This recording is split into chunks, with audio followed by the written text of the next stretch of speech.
whisper noises?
I have no idea how the audio is. Like, can only test so much, you know. It could be just abysmal, for all I know. We're gonna find out. I know this is recorded, so that's the only reason I'm talking right now. Normally, this is totally muted.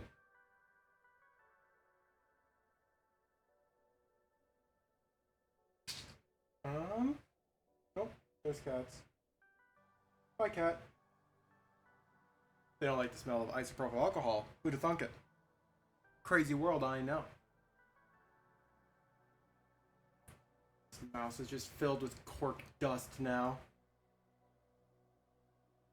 Damn shame that.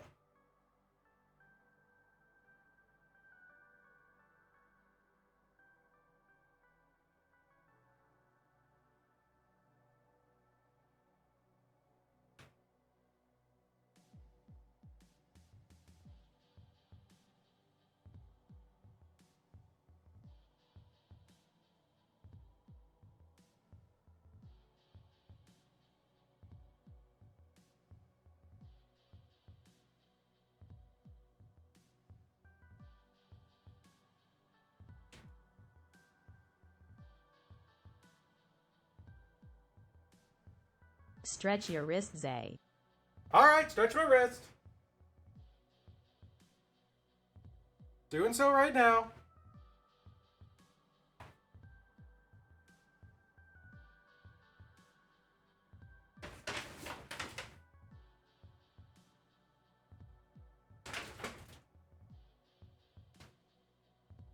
Wrist has been stretched.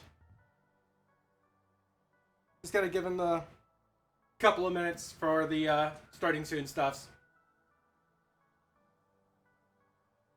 before we begin this adventure.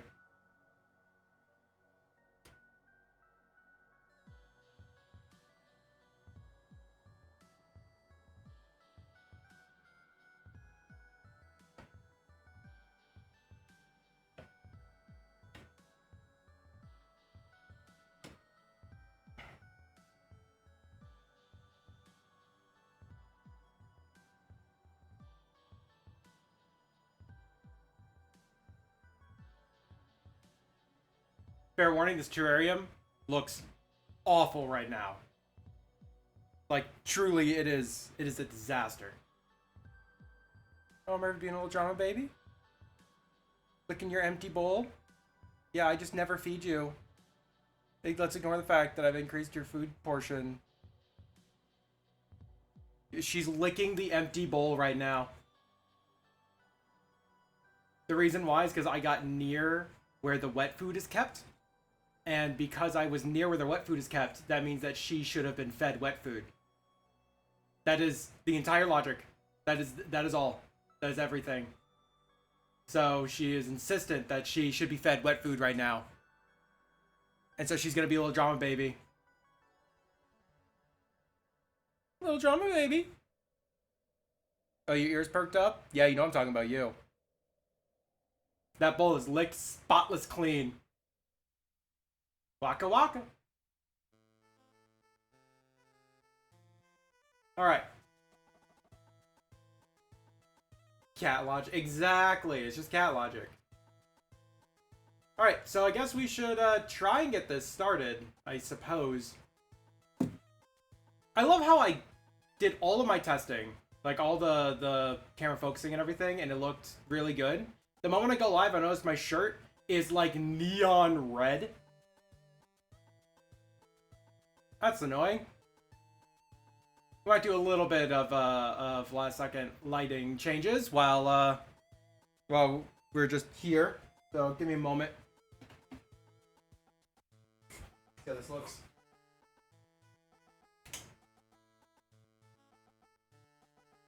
But see, now, this space is not super well lit.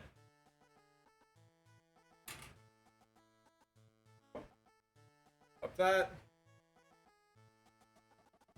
Go behind.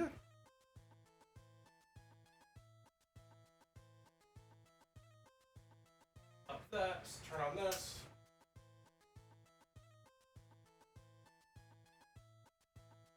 Because this space is what's really important. Okay, so that one I have way too freaking bright. Oh my god.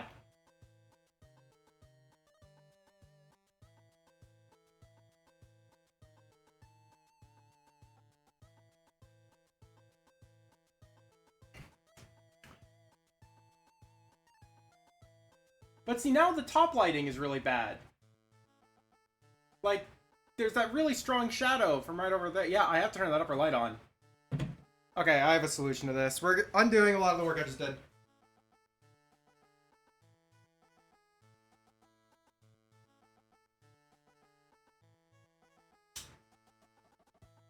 We're turning on the ceiling lights again.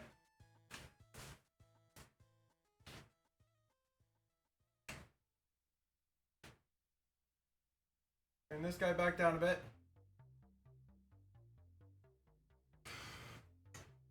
So, like, the lighting on the terrarium is really good right now, but I feel like I'm gonna need to adjust. Really? I think this step looks like shit. Okay, that's so much better. For context, this is what it's normally like when I'm streaming. I have it set to -7 for face cam. That's how many lights I have to make that green screen look good.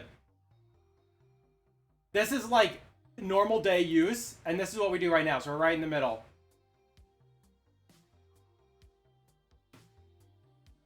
Alright, I'm going to up that light and that key light over there. Except from white plastic sheets, awesome. Okay, fair point, fair point. You make a strong argument there.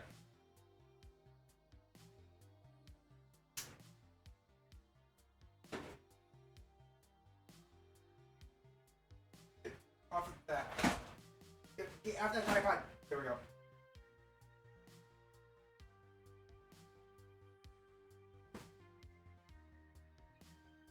Cats are all looking at me like I'm insane. Which I guess, to a degree, is true. Sorry, I'm trying to talk while I'm walking around my office, so... Okay, so that makes a really bad glare right there. I swear I did visual testing.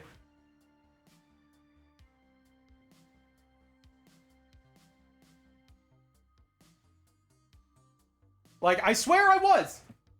I really was! Okay, we're upping that light over there.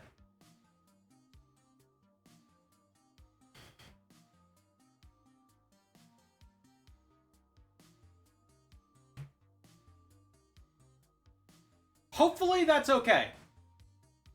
But yeah, this is the terrarium currently. And I have a strong desire to shimmy it to the right just a little bit. Wait, wrong direction. You're right.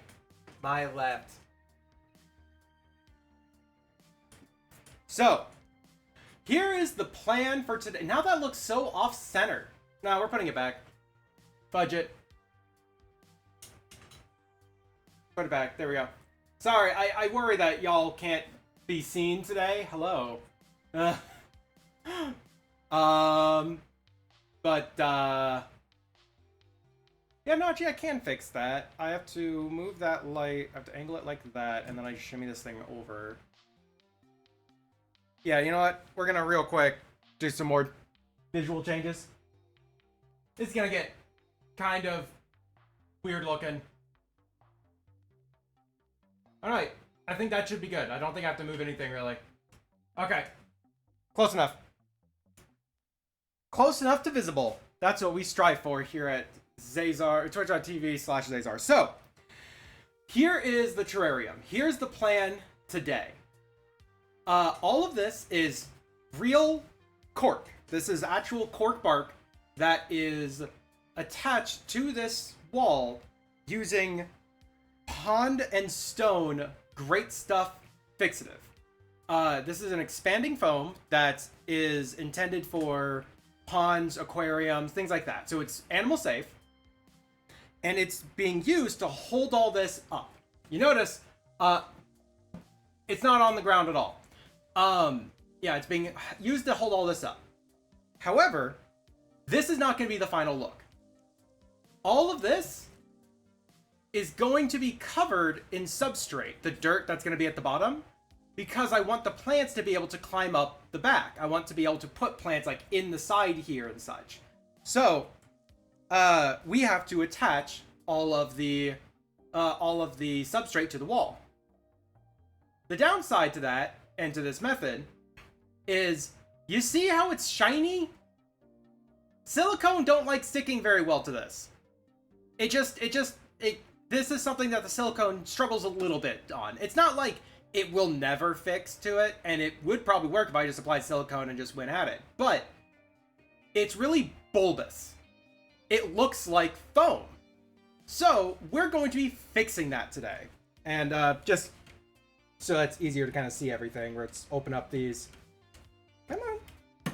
There we go.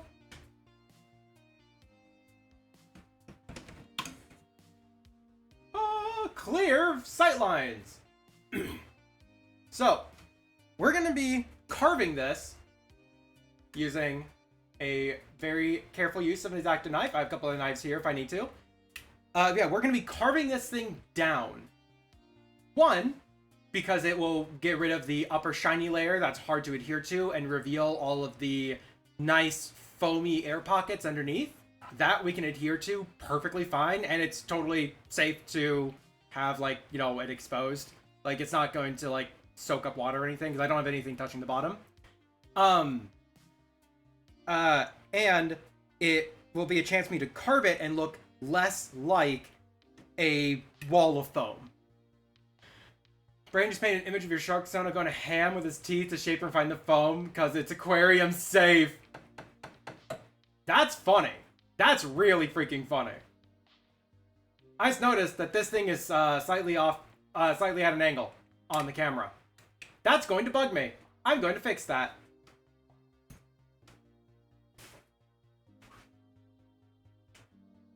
Alright, so this side needs to be slightly raised. Oh, overcomes it. Why did it glitch out there?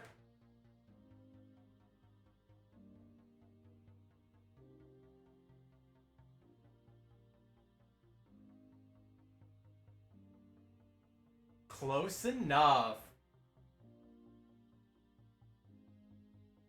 Alright, so I think we just kind of go at it. Like, this stuff is so soft that I can rip it off with my hands. I actually have a trash can right here because I'm gonna need it. Move a little bit of stuff out from underneath this table. This is taking over my office. But yeah, I can go at it with my hands, and that gets a really nice texture. But to get majority stuff off, we're gonna be using a knife. Today we're gonna fix this. Proceeds to smash a non-aquarium with grounds and swishy tail. It's Happy Tail. This is a very dull knife. It's a good thing I have a pack of 100.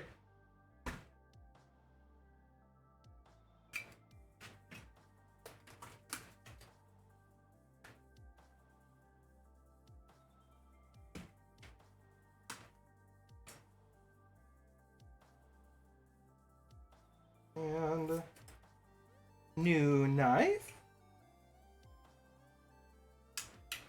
Okay. And let's throw this into the sharps container that I have under here.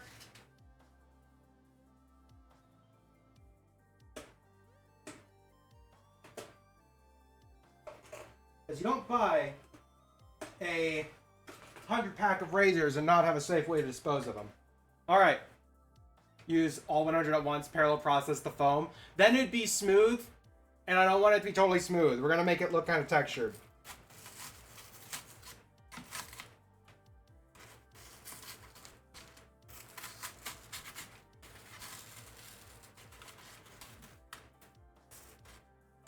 It's not an act of just removing the top layer. We are going to be kind of carving this down. Well, that's not going to look very good. Like, I wonder if it's easier, because I've never done this before. I wonder if it's easier just to grab at it with my hands. Like, use this to cut an incision in and then just rip a piece off.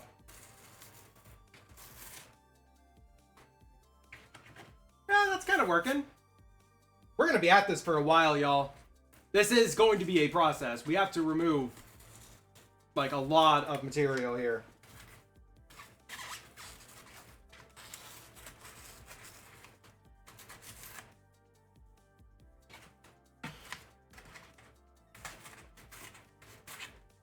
Fun fact, I didn't have to do this.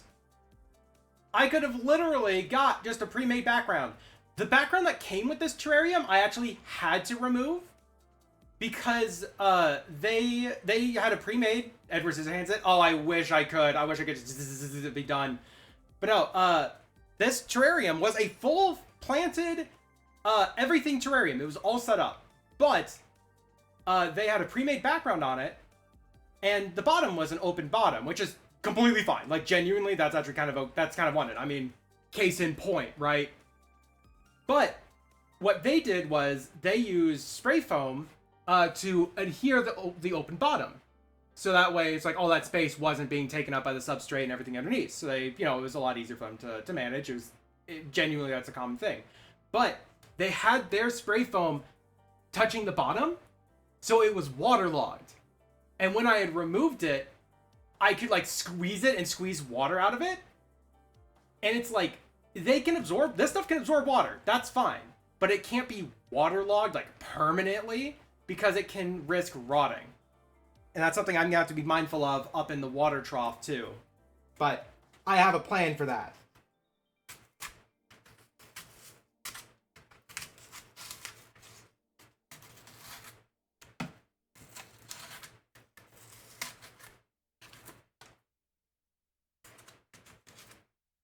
This is honestly going to become a fucking mess so quickly. All right, let's get this side done.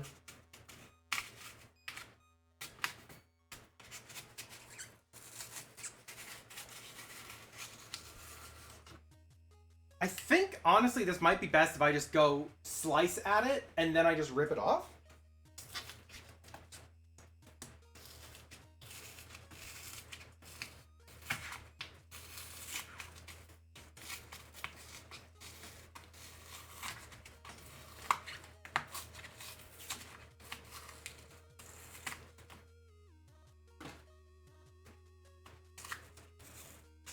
All right.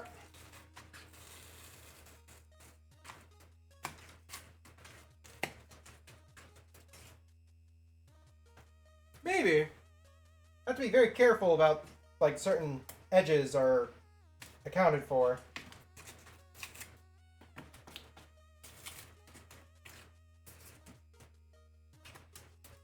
I did not put any thought into this, by the way. I don't know what texture we're going to have. I don't know if I want to try and make it look like, craggy rock outcropping, like, a bunch of horizontal lines, like a slate wall or something. I don't know if I'm going to make this like, oh god, that's all staticky to my hands. Oh no. Yeah, I don't know if I'm gonna be doing like vertical stuff or try to match the cork in some way, or if I'm just gonna hack at it and see what happens. Like honestly, so far I was just hack at it, see what happens. That's where my brain was.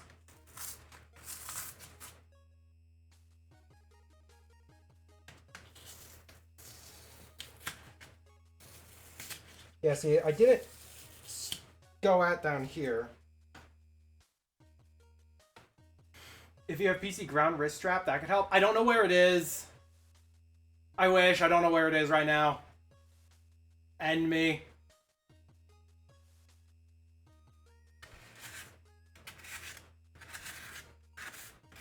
Okay, let's just cut like a bunch of like slices into this so I can get some grip and have some like pre-made cut points, I guess.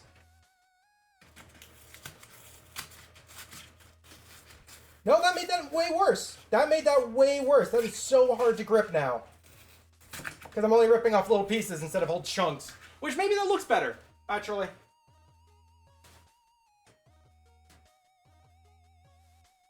Yeah, I think actually I look a little bit better.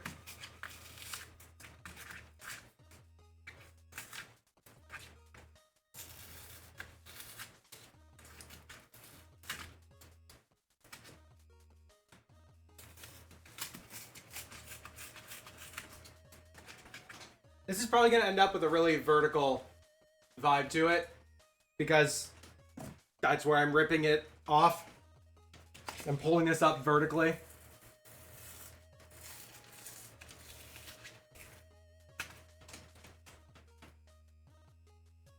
And I have to be somewhat careful not to like gouge too deep, but it's not the end of the world if I do.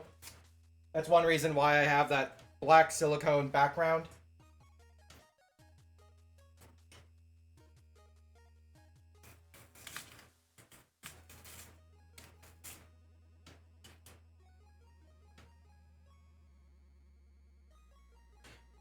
So, some of you may notice, from the plan I had before to now, I don't have a waterfall coming out right here. There's good reason for that. When I got the cork in, it was only 3 giant pieces. There was no, like, little tube I could use. And I'm not willing to go out and pick up just like a cork tube. So I just, instead, I have it set up so it'll come out on the corner here. Like, it'll pour out on the corner, so it'll be right around here-ish anyway. So it won't be as far forward as I was hoping for the water feature, but it will be, like, away from the back.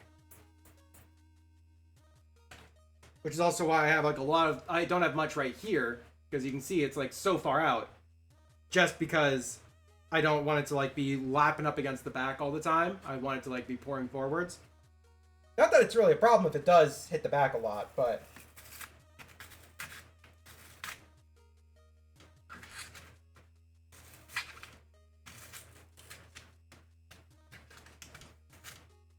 So I just realized, I said that, you know, if it's soaking in water all the time, it's a problem. I have to be mindful of that for the water feature. I don't have to be, actually. Because I'm going to be filling the water feature with the silicone caulking once I'm done with all this. Because all this is going to get covered in silicone and all the substrate pressed up against it. So I'm going to be filling this waterway with silicone, just because of that. I wonder how best we could test the water feature. I'm ripping that off right now, because I kind of want to test it today, but I'd obviously have to do so before I apply the silicone if we do decide to test it.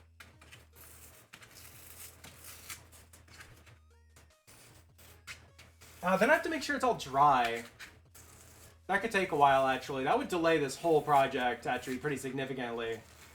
And I'd be putting a bunch of rocks and such into this waterway, because the waterway is way wider than it has to be, because I was accounting for spray foam, putting rocks and such in it. You can see all the substrate, or all the material sticking to my hands.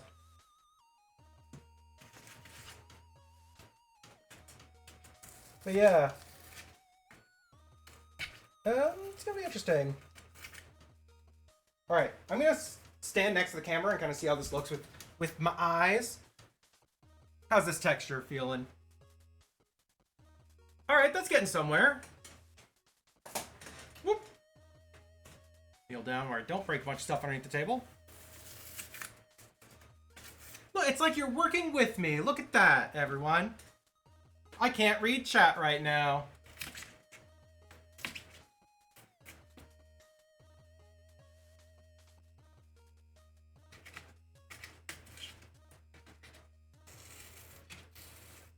Because it's right behind my head.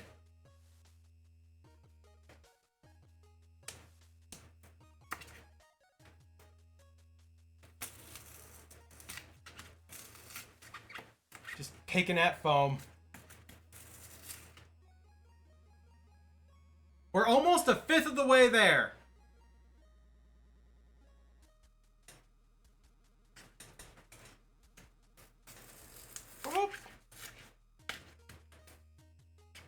I kind of wish that I knew better how to like carve this, because everywhere and every video I saw pretty much just went use a knife, like, you know, use a straight edge knife, razor, that's the term, razor, or go at it with your hands.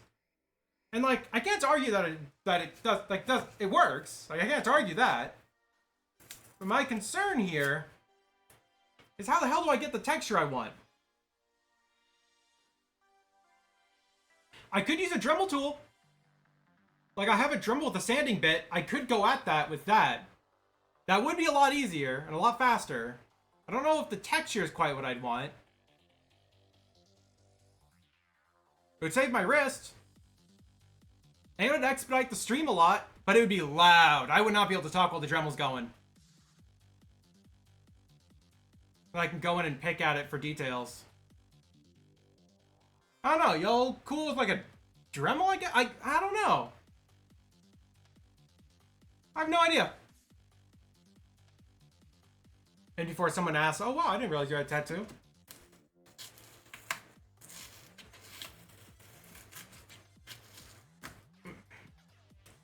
It's a big tattoo show-off stream.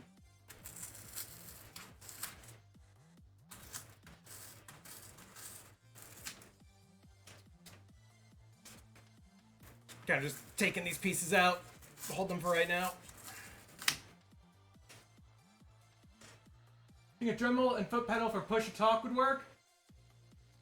Gunny, that would require that I set up the pedal for push to talk, and that is out of the cards right now. I am literally on the other side of my computer. Like, the monitor is facing away from me right now behind me. It's very difficult to use. I'm using the monitor on the spare PC. Stream PC, so I would have to just turn off the sound for a bit, which I can do that. I can turn off the mic. I'm gonna go grab the Dremel just in case we decide to use it. I'll be right back.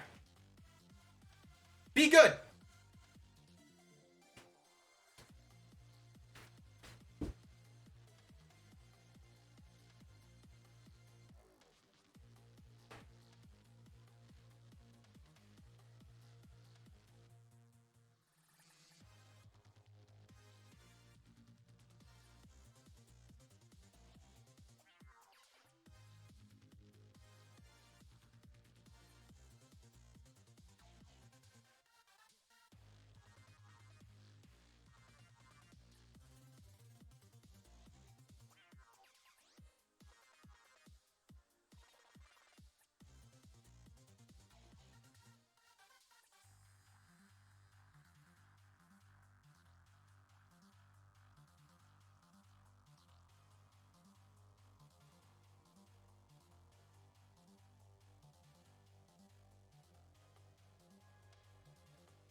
Found it!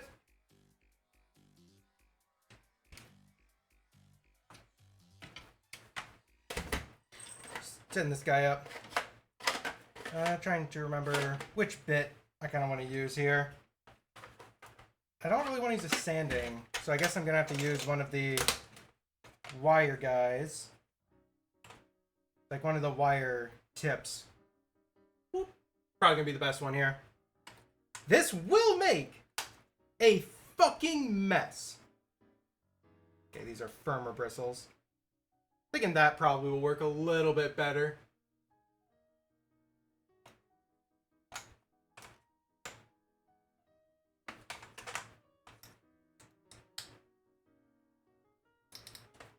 Come on.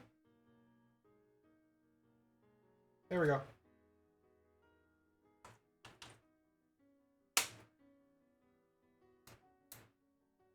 Hey, if we get this done quickly, maybe I can actually do a water test, huh? That'd be nifty.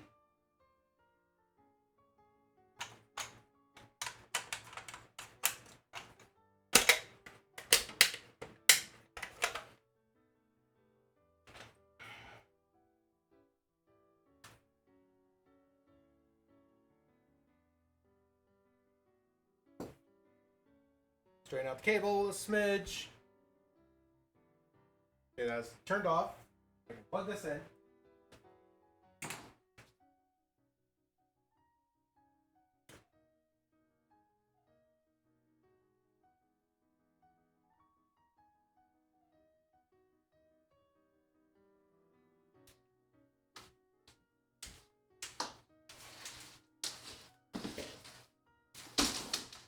Yeah. Just knocking over a bunch of things, don't mind me.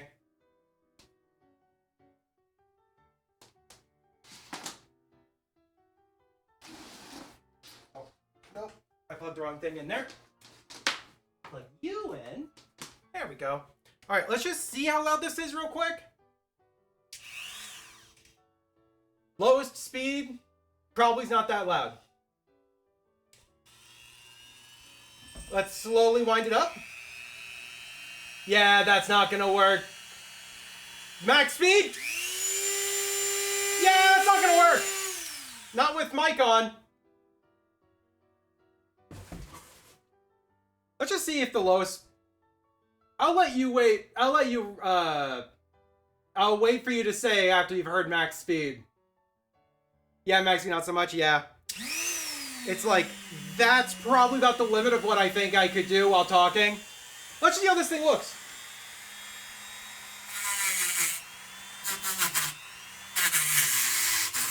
That's not cutting it. Let's see how if max speed can real quick.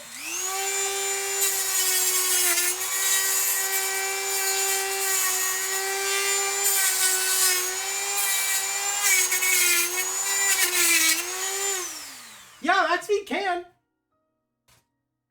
I'm destroying this tip, but I don't know what this was used for. So, maybe it's supposed to do that. Probably not. Alright, I'm gonna get a little, like, face mask for myself real quick. And I'm gonna mute the mic while I do this. Because this is going to take me, like, 5-ish minutes or so. And, yeah. It's gonna be a fucking mess.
You know what? We're not doing that. That is not happening. I went at that for like 10 seconds and already everything is covered in dust. Like, I have to go rinse off my hands and my face.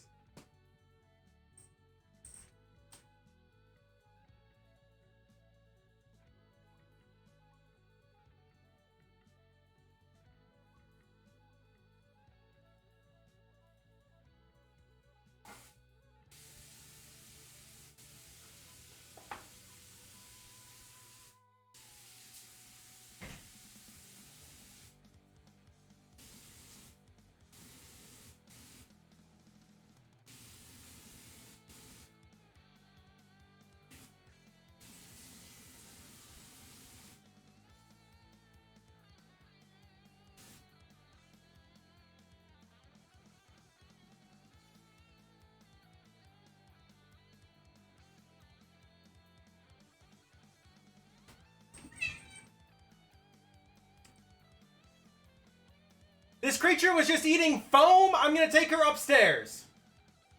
Yeah, you know what you did.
Okay.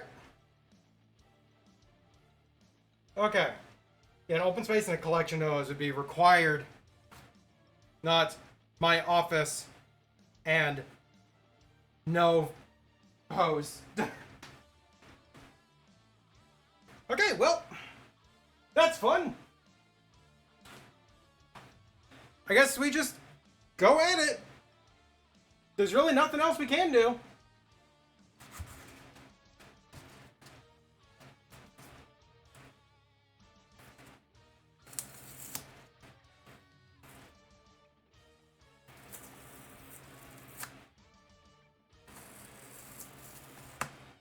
The link in extra FA is broken. Oh, we'll do. I don't know how that happened. But yeah, let me go fix that.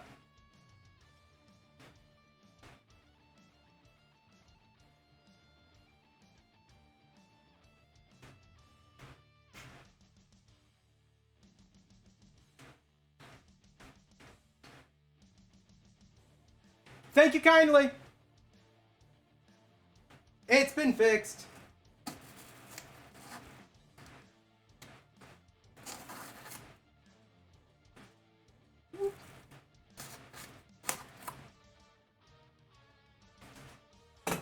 Too late, already mentioned it.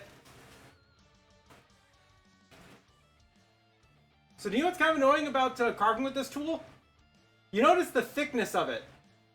Like it actually has some thickness to it. That's far thicker than a razor. It makes it really hard to dig into anything, which means I actually have to go at this with just the razor. Like that, I can actually get some leverage in. I can actually carve at it with this.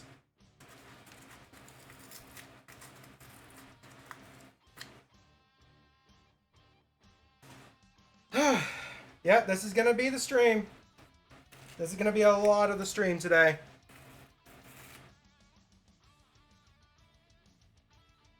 Now, that wire tool was really a mistake. It's got little bristles stuck in everything now.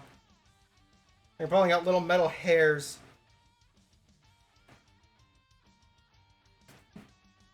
Out of all the gubs.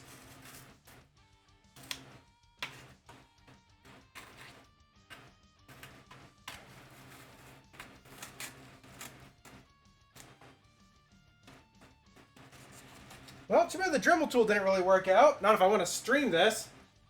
Factors being super fucking... Oh, that's weird. Things like that tickle my wish there was analytics for users clicked on viewed mood. Here's on how many either never tried to click the FA link or how many gave up and how many dealt with it, etc. I generally go with the 10-10 rule, where 10% of the people who could see it do, and 10% of the people who see it interact with it. And then you could do 10-10-10 rule, where it's 10% of the people continue to watch after they've clicked on it instead of just seeing what it is. Realistically, it's a lot more factors than just 10-10-10-10. Then 10%, 10%, 10%, but it feels correct a lot of the times.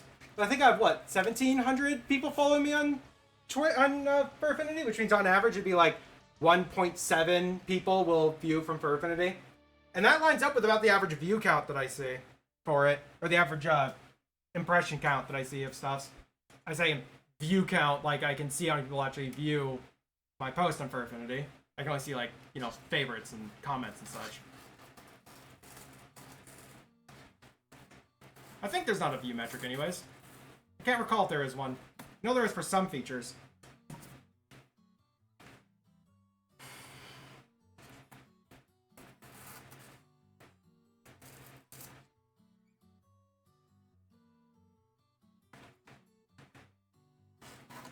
Either way, that was the one.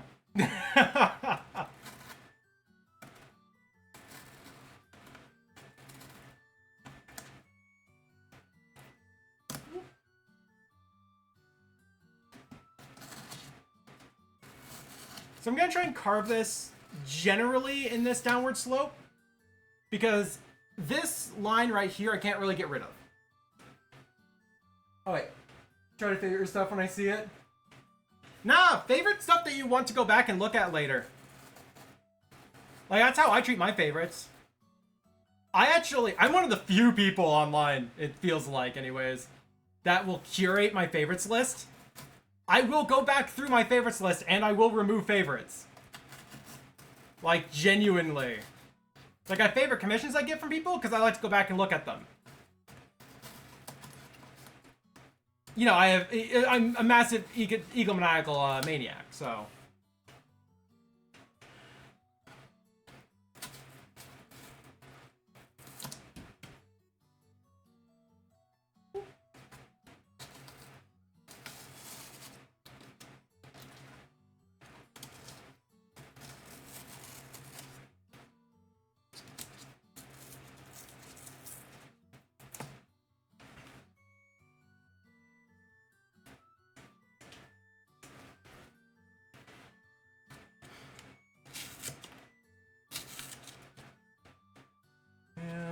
How am I gonna get this knobby cut out here? Sorry you can't see too awful well when I'm cutting at something. I assure you, you're not missing too much other than, like, what angle is he holding the razor at? The correct answer is a dangerous one. I'm going to go at this thing with a freaking vacuum when we're all done.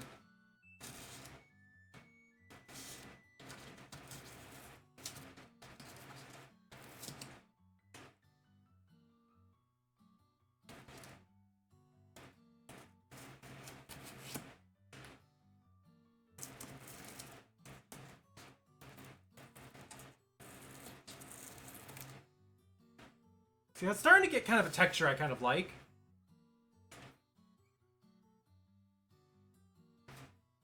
But we have to be kind of mindful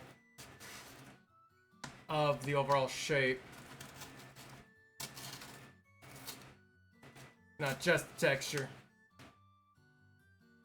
Can't really change the shape too much on this one, but I'm just saying that we have to be careful that we're not cutting too deep and getting into that plastic. Alright, this thing's starting to dull. I can feel it. fun fact, foam is horrible on razors.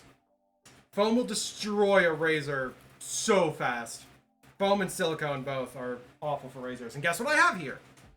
Guess what? I have 100 pack of razors.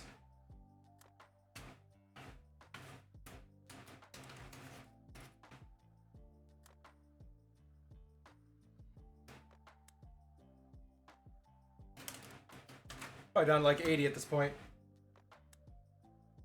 This is between a couple of projects, so kind of dart frogs, yeah. So I'm going to be getting two.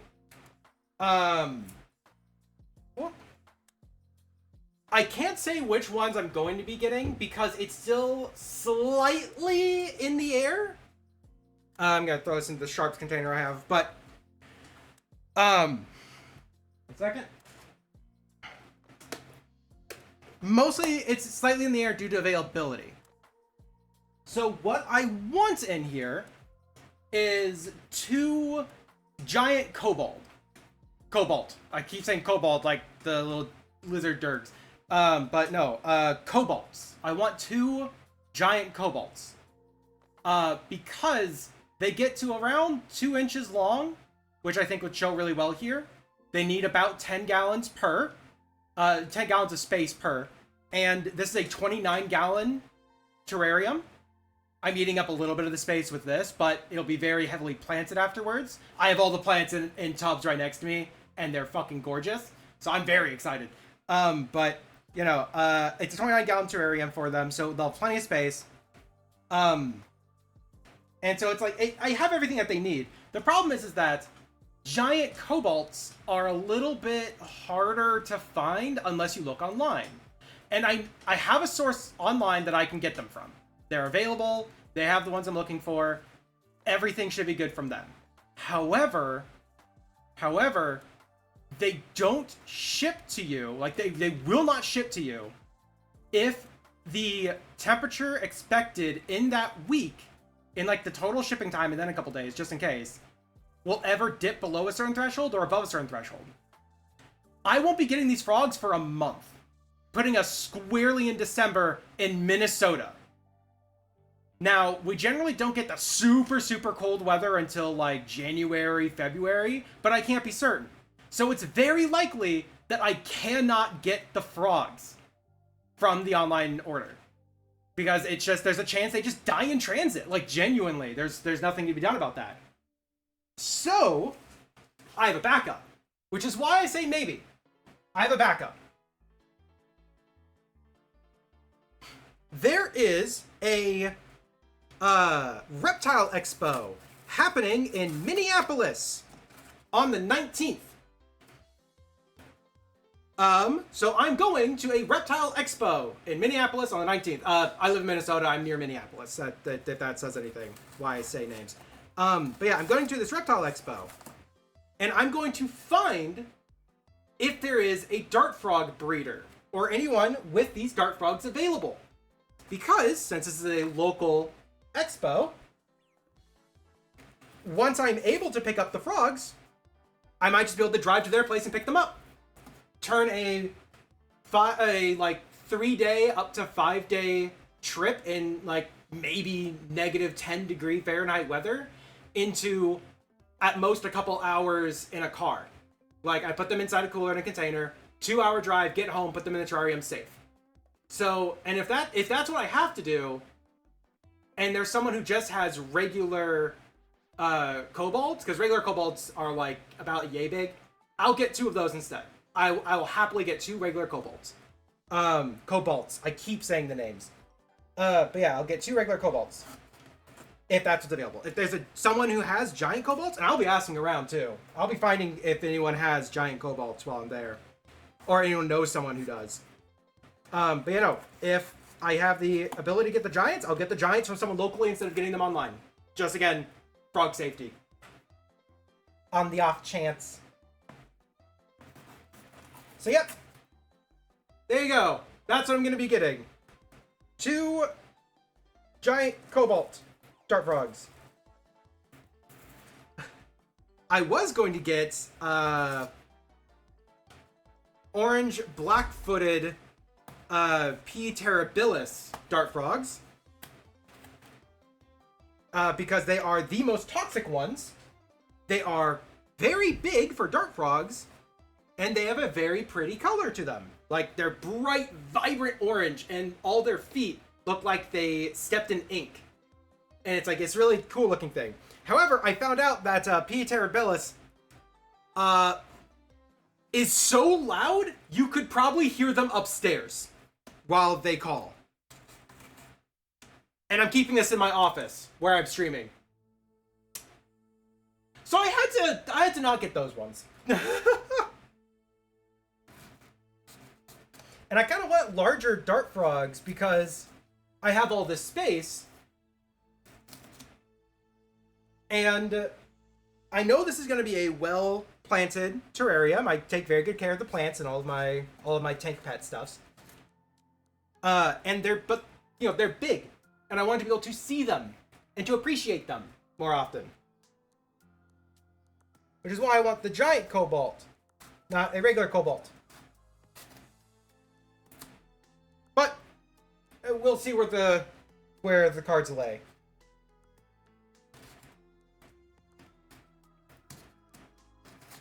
Like, I'm getting all detailed specific with this stuff. When I'm gonna be coating this with silicone and slapping a bunch of substrate on it. I'm probably just gonna start hacking at it with my hands and use the knife for detail. It's like, this spot is open, so that should fall right around here. Oh yeah, I also realized I might be slightly stupid. So I'm gonna put a water feature in here. It can't be a very big one, because the dart frogs won't use it. I was talking about that in the last stream. But the dart frogs won't use a water feature. But I want to put a water feature in. For myself. And to keep the humidity up, because we get terribly cold winters. We get no humidity. So, water feature, good for humidity for frog. But I can't let it just drop into nothing, because that would soak the substrate, and that's unhealthy for the frogs. That will actually make the frogs... actually, that could kill the frogs if I have the substrate totally soaked. So I was going to have it go into a pond, and the pond links directly to the false bottom layer down here, where the frogs won't have any access. The water is whisked down there to keep the substrate dry. The problem is that I can't just dig a hole into that substrate layer, into the false bottom layer, because the frogs aren't supposed to have access to that. Again, it can make them sick and kill them. So I have to put like a bowl or something in here and drill holes in the bowl and then put mesh on the holes in the bowl and then put the bowl in here and then adhere it to the ground and then put everything else around it. And I had an idea to use the plastic that I used for the water feature for that, where I would just make like a little box out of that. Note, I didn't do that. Like, I knew that I didn't have the cork piece coming out that would go right here. I knew it'd be right here now, but I didn't do it. I totally forgot to. So I don't have, and the silicone is going to take like 24 hours to cure, meaning it'll delay all of this another 24 hours. Now, that being said, one thing we could do is not do that at all yet.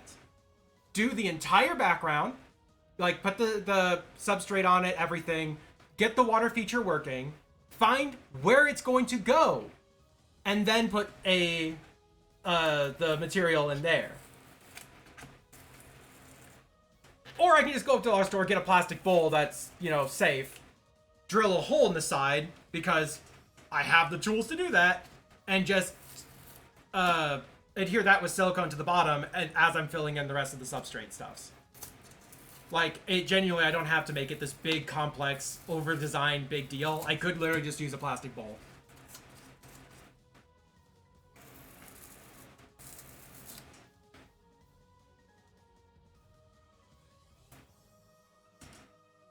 I just want to come and say hi. Yeah, no, go take care. Honestly, I'm surprised you stayed for as long as you could. I know you got stuff going on. Whoop. Go, take care. Do what you're doing. I'm going to be doing this. This is my life now. My life is picking at foam. There's worse ways to live, I guess.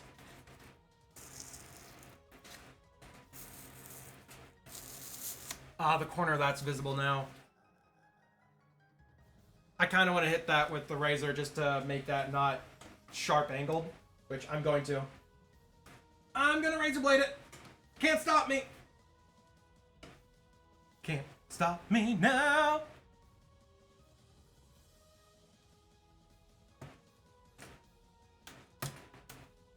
I'm having such a good time. Having a ball. If you want to have a good time, just give me a call. Don't stop me now. Don't stop me, 'cause I'm having a good time. Oh, you get the foam and eat it. That's why I had to kick Barasha upstairs. She was trying to eat the foam. Oh yeah, you had a Grover message earlier, and I totally didn't read that. Ah, okay. Grover being grumpy.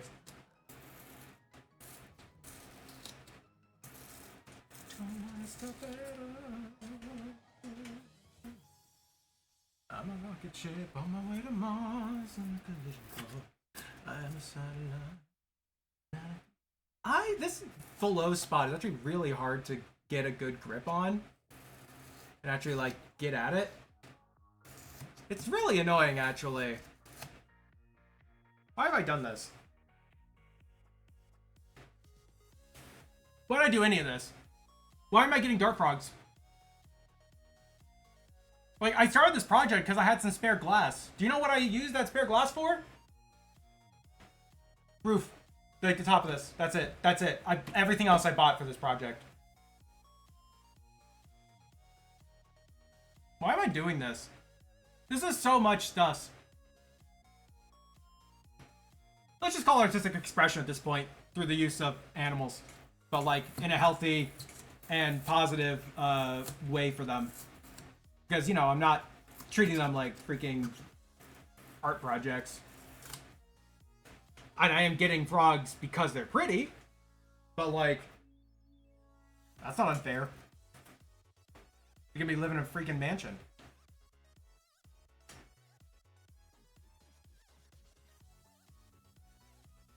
Yeah, stream cut out there for a second. That's odd. Hopefully that doesn't keep up. Sorry about that. I don't know why that happened. We just lost all kbps.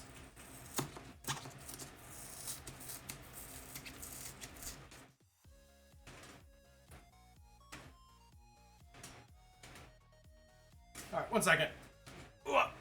I'm gonna do a real quick thing.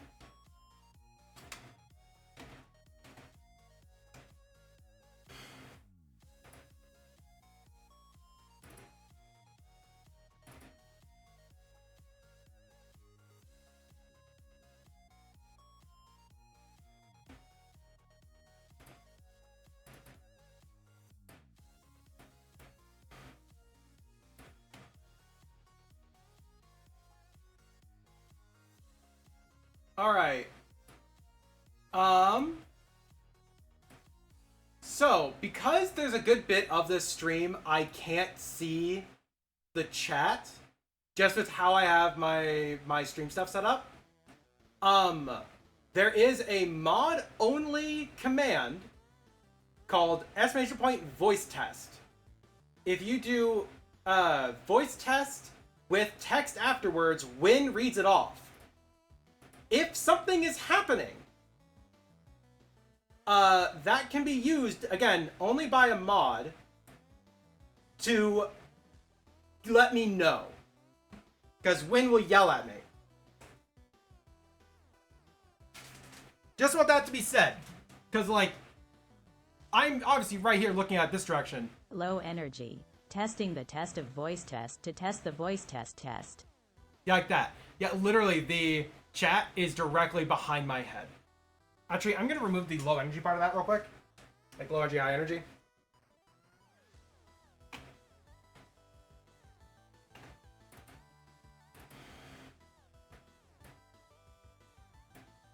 Oh, I only have my mouse on me.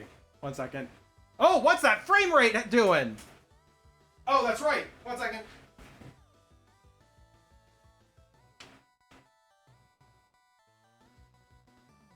Undefined.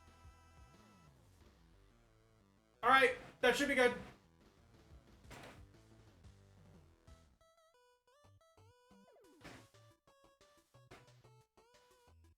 All right, now it won't have the voice test, like high energy, low energy stuffs in it.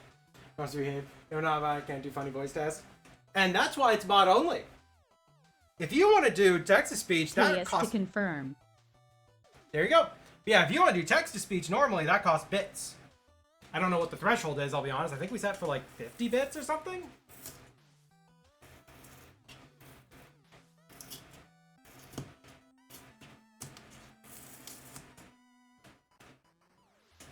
All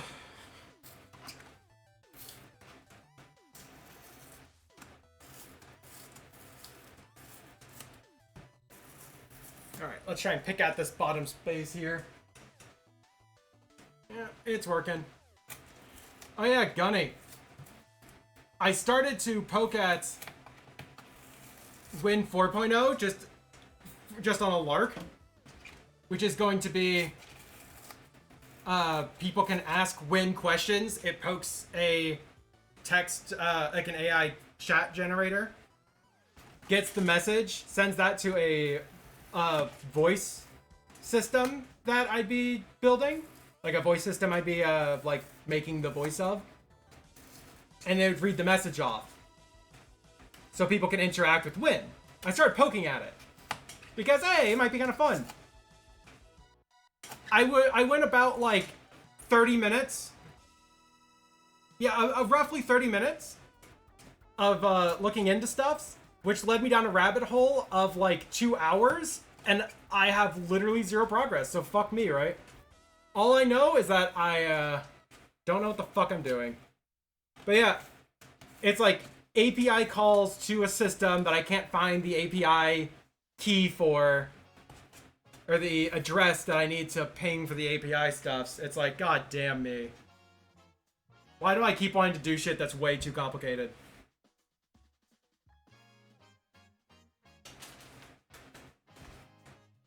Yep. Yep. What's annoying is that streamer that I got the idea from, Doug, he did a stream where he was programming this feature. Like literally, he got this feature working live on a stream. So I can just look at it and see all of his code. Like he was working on it. The problem is that it's Python.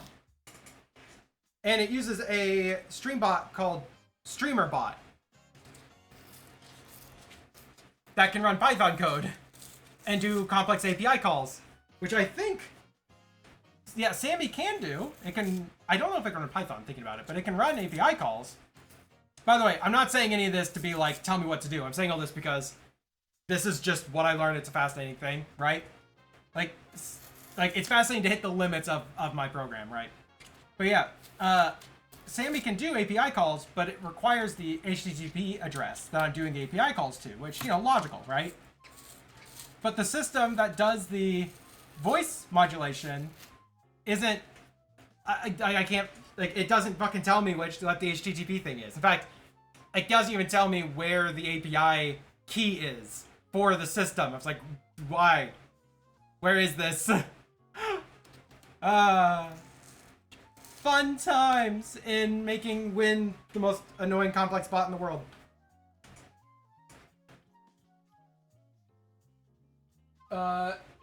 It is a lot more than just copying the text, most likely. ENV setup in the light. I don't even know what ENV is. Oh, environment? Is that environment?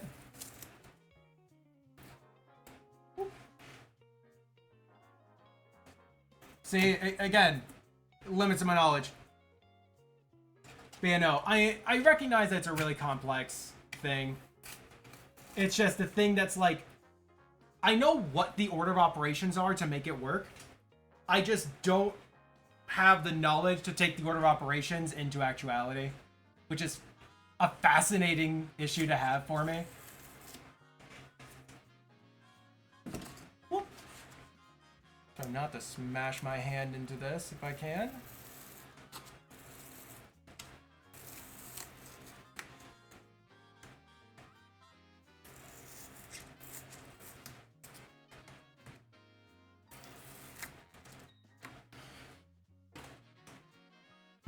Yeah, I knew a tech term.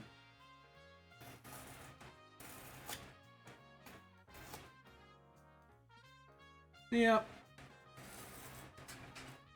It feels like if I try and get Win 4.0 set up, it's going to be a system that pushes Sammy to its limits. And knowing the Sammy devs, I would end up getting them to implement some aspects of it into actual Sammy stuffs because they tend to like to find these type of challenges, I guess. They tend to like to integrate things. Makes their bot more useful to more people. They recently added native support for that one plugin that everyone really likes for showing your heart rate on stream. Pulse monitor, I think it's what it's called. They just added in native support for that, which is cool. Apparently people really liked it. I've not seen a single stream that uses it, but I mean, whatever. But like, that's the type of stuff. So it's like, there's a decent chance that if I end up doing all this stuff, it's like, all right, yeah, no, well, hey, do you guys want to try and do this? Like, make my life easier, please? Thank you. As the Lord knows, it's not like I've done so many things in Sammy that I've gotten them to question my sanity. We need to do another Sammy coding stream soon, I think. Soon. In TM. That's the term. TM. You've got a glimpse of the vast expanse that is programming your own software and yield to the infinite before you. Yep. Showed you last night that there's a mod, I think, for Python where it runs all if-then statements and such into Zoomer speak. Oh, that's fucking funny. There's still no mind, no guide. Only hints of reality amongst the echoes that you can't grasp yet. It's like, it's really frustrating because I know myself. I know myself really well. I should have, ages ago, just fucking learned Python. Or C#, or, like, even Java. At the time, right? I'm talking a long time ago. But even Java or Lua or something. I technically learned Lua, but I don't know how to do that anymore. But, like, I'm going to have to. Because I'm at the stage right now where in order to do any of the stuff that I want to do, I am pushing all my systems to the absolute fucking limits that they can do. And suffering for it? Like, the, Mantis Raid system. The Mantis Raid system is so complex that I actually have features of it that I've inspired other people making their own games to implement stuff into their own thing. It stretches across, I think, 5 buttons and has contingencies for literally every single subsystem that can occur of people doing the Mantis Raid. Yeah, it has a couple of bugs. But, like, that's, like, I am pushing that thing very close to the limits of what I could do with it without expanding it massively across multiple buttons, have a lot more interconnected parts, which I just don't have the patience for. With the visual, like, visual coding style system that they have. So it's like, it's like, I could make that work in a different system much easier. Like Python, I can make that shit work in Python. Get out of there, you. Yeah, fuck it. No, you get to stay then. Alright. I'm trying to just texture the bottom of this thing because I need silicone to be able to stick to it. But we're not going to see it, so I'm just kind of ripping some chunks out.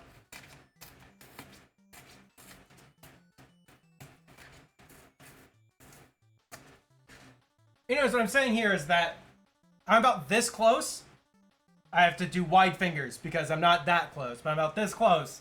You're just saying, fuck it. Learn Python and make my own bot. Do I just pick my own Python and C#? Python lets you sling things around more easily, but C# will prevent you from hurting yourself. When you say hurting yourself, is that the program might self-destruct? Or is that more of a, it is so rigorous in what it requires of you that through the efforts of learning how to make something run, it will run a lot cleaner, smoother, and less intensive? Because there are two different things that could mean.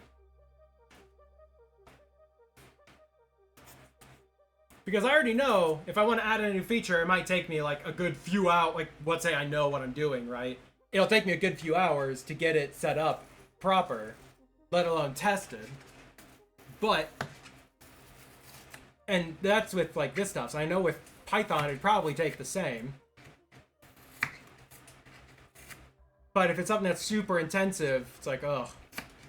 Ugh. I also need something that has as much support as possible. Like, I need to be able to do API calls with Twitch, learn how to do that as well, so it has to be something that's relatively straightforward doing that with. I have to be able to, like, you know, fucking ping chat for stuffs. God, I have to, like, hook it up to a bot. I have to have things that has the most amount of support, and it's gonna be stuff that, like, I'm gonna have to be able to look up online how to do X or Y thing.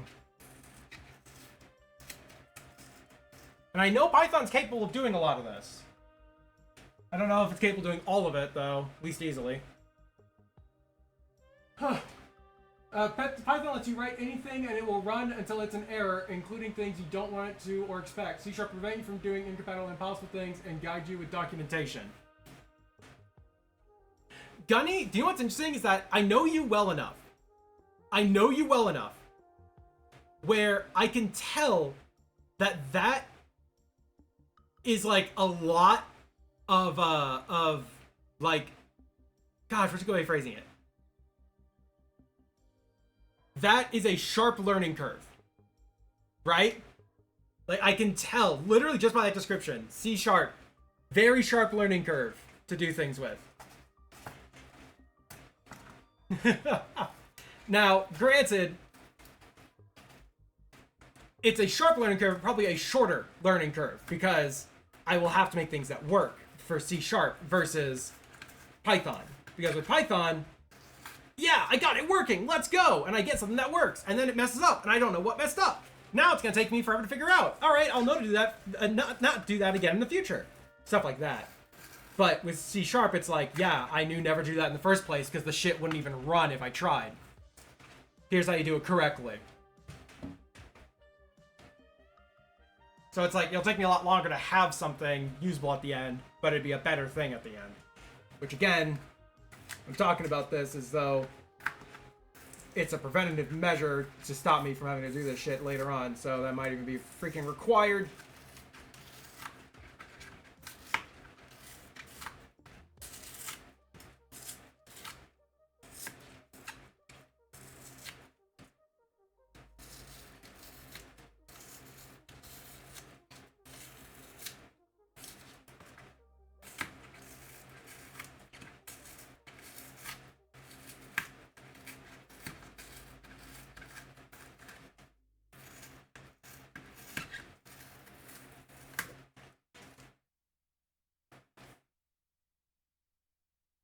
I have so much foam. I'm genuinely like around a quarter of the way across. Okay.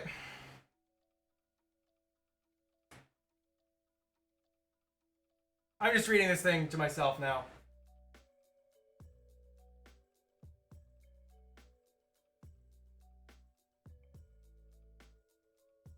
Yep. Yeah, Gunny, that's basically exactly what I was saying.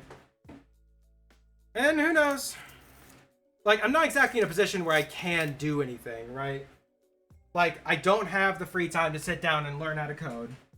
Not unless I dedicate a lot of streams to it, right? I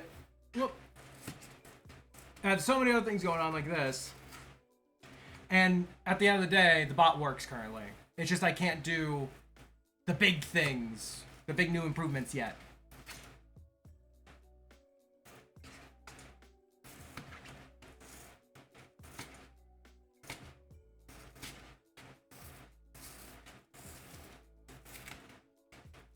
I'll just learn how to code in assembly. That'd be easy, right?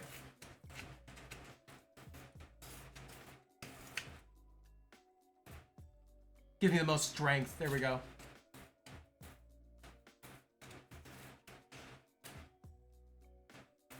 Everyone fears the man who can code in assembly.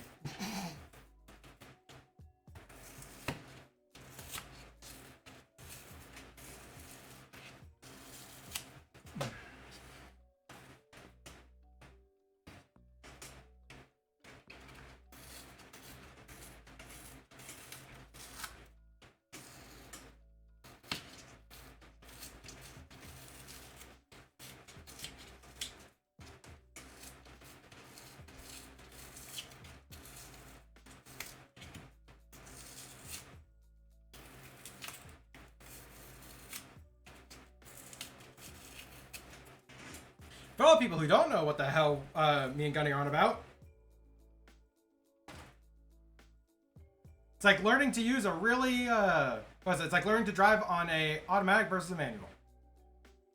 So one thing does a lot more of the work for you. The other one, you learn a lot more about the vehicle if you just spend the time with it and learn it that way. Is it strictly going to be needed? It depends what you do. There you go. That's the easiest comparison I know. People who don't drive cars, lucky.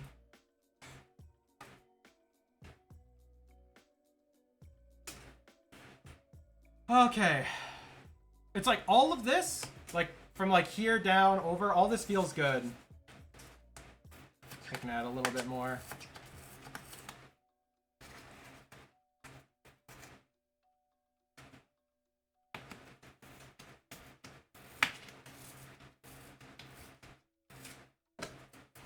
I have a strong feeling I should probably finish this bottom side while I'm down here. I have to get to the other side of the tank to do so.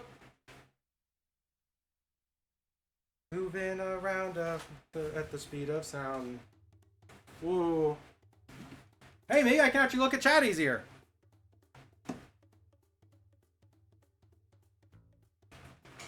My mic's on this side, though, so the sound might be kind of weird. Grab your trash can. Okay. Gosh, this is gonna be a fucking time.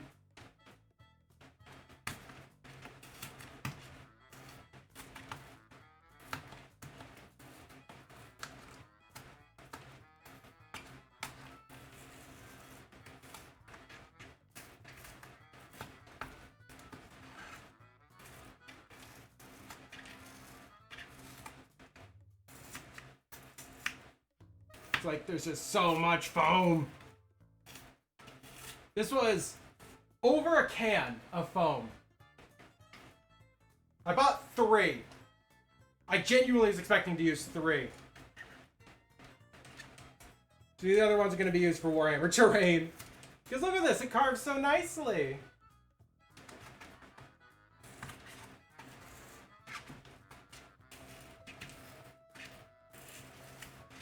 Do you want to be a fascinating thing to see? What if you took a can of this foam? Because it's like a spray can of foam, right? It's like a Python foam reminds you of foam you Star Wars OC. Oh my god, yeah. Okay. That's a thing. Jesus Christ. But yeah. Like it's a full can of spray foam insulation. And I wonder, what if you took the can and just stabbed the side with a screwdriver? Okay, maybe not with your hand, because that would probably hurt really bad, but if you just like punctured the side and like all the foam came out and expanded, what would it look like? Would it even work properly? Or does it have to go through like a little fine tube to like aerate appropriately or something? Like, can I just get a big mass of foam and carve into it?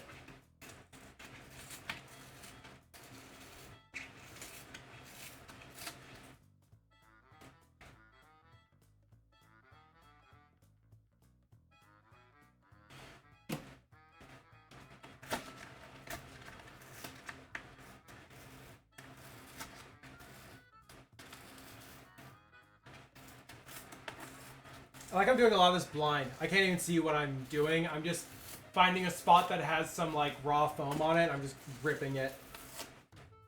At this point, I'm more so just trying to expose the undertexture rather than try to, oh my god! Ah! Oh, easy. Yeah, more so trying to expose the underfoam than I am trying to texture it. Because it's gonna be behind a bunch of plants and such. I don't think the texture is overall going to matter too much. Maybe I'll be upset that I didn't do better with it later, but I don't think so. If I am, I'll just rip it all off and do it again.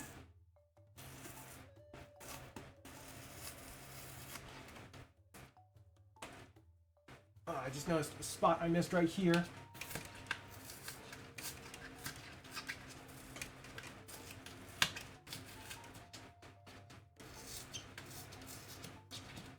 Foam ripping ASMR stream.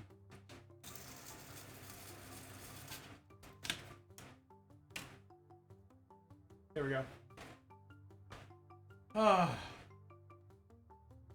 will say though, looking at the thing on the camera, this looks really cool. I actually really like that texture right there, that angle on it. It's completely destroyed up here, but I mean, whatever. Also, I love the camera angle. It can't show the depth whatsoever. Like, you cannot tell what's behind what. Like, the camera angle is, like, dead on in line. I'll show it more overall later on. Let's kind of just keep on going.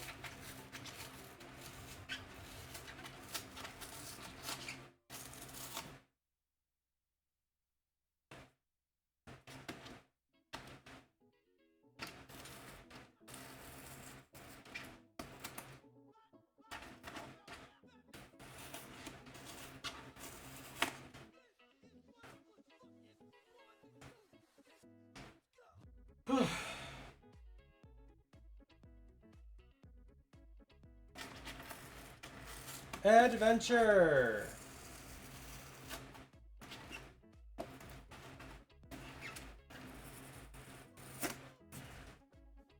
This thing is gonna take like 3 days to de-static.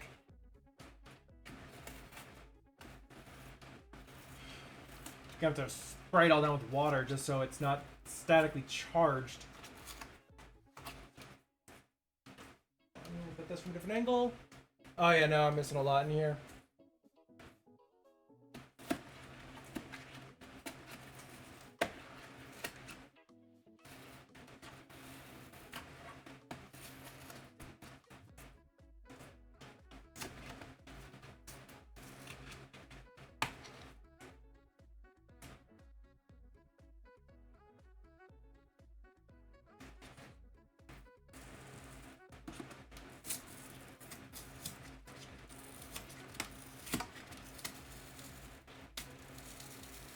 Come on, come out.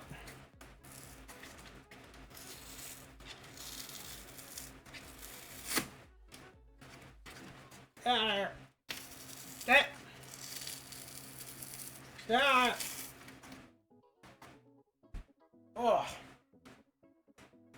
Alright, class up to start. Back into our side, still going. See you, Mask. Knowing me, I'm probably still gonna be going. Who knows? Life's an adventure. And I'm bringing the Amazon rainforest to my freaking house.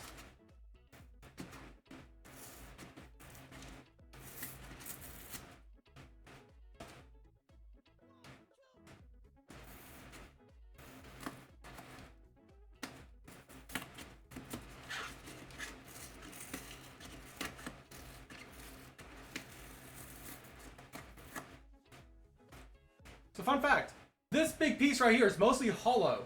Because I'm going to be stuffing it with the substrate dirt. And it will, like, I'll be putting a plant in this. So that way I'll have a plant that's dripping over.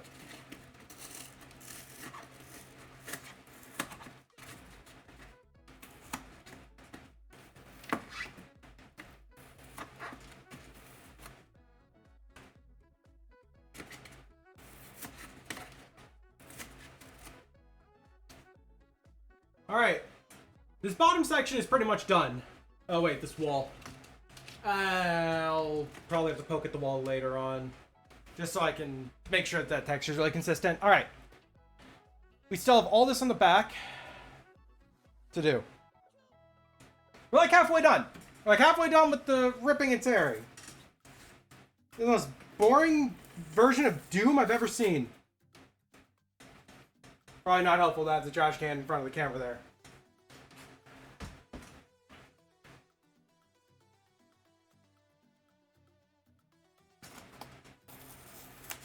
This is not going to be the whole stream.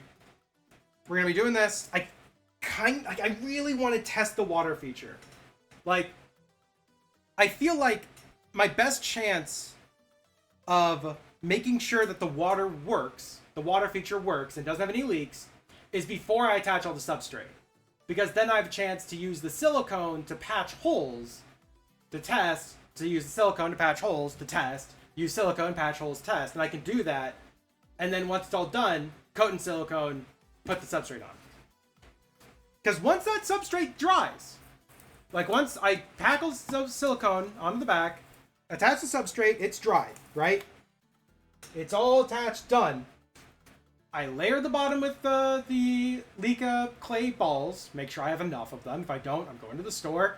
Fine mesh on top, substrate, plants, put the isopods in, put the springtails in, put leaf litter on top. Done. Like, the terrarium is done. I let it sit for a month. Like, we are that close. I have to make sure that the water feature works. And I want to make sure that it flows correctly. Test it for leaks. I guess I also could use that time to set up the water feature, because there's going to be rocks inside of the canals up here. And I have to, you know, make sure that that flows correctly.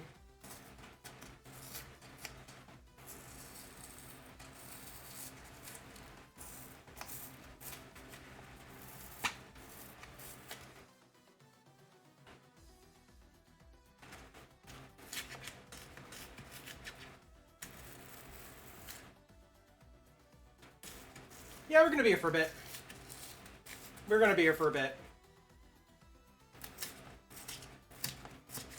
Actually, one thing that might help, where is... Okay, here's the things of silicone that I have.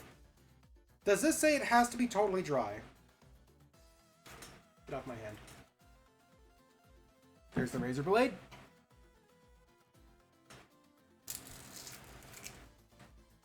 I picked up like 5 tubes of black aquarium safe silicone for the aquarium.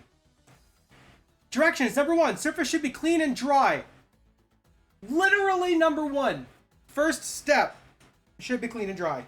Alright, well, that might put a slight hamper on things.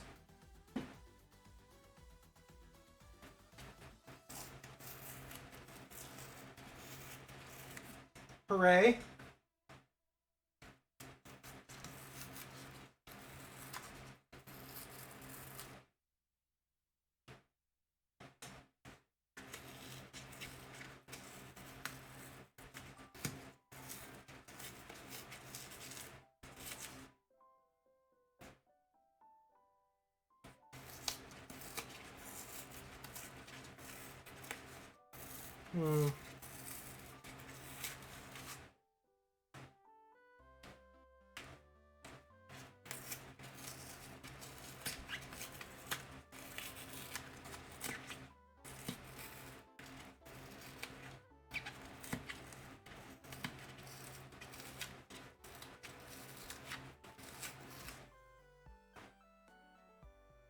Hooray! It's just a lot of carving. Like, you can't even see what I'm carving at right now. It's just the stuff inside of the trough on the back. Help hold the trough up, so I'm trying not to cut too far into it. He says, ripping gouges out, but whatever.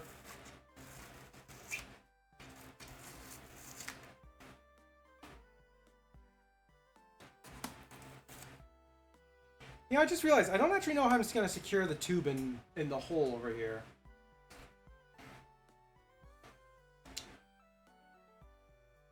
Duct tape, no.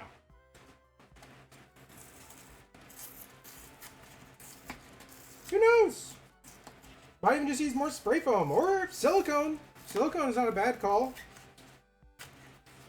Like, I'm going to be using plenty of it.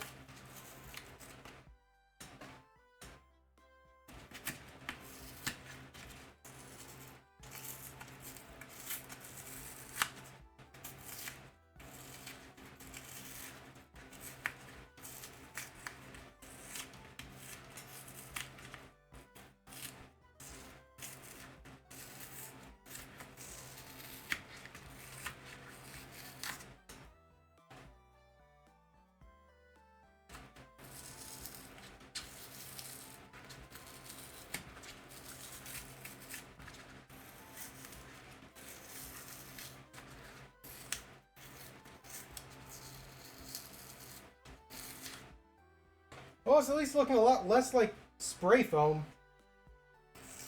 which is nice.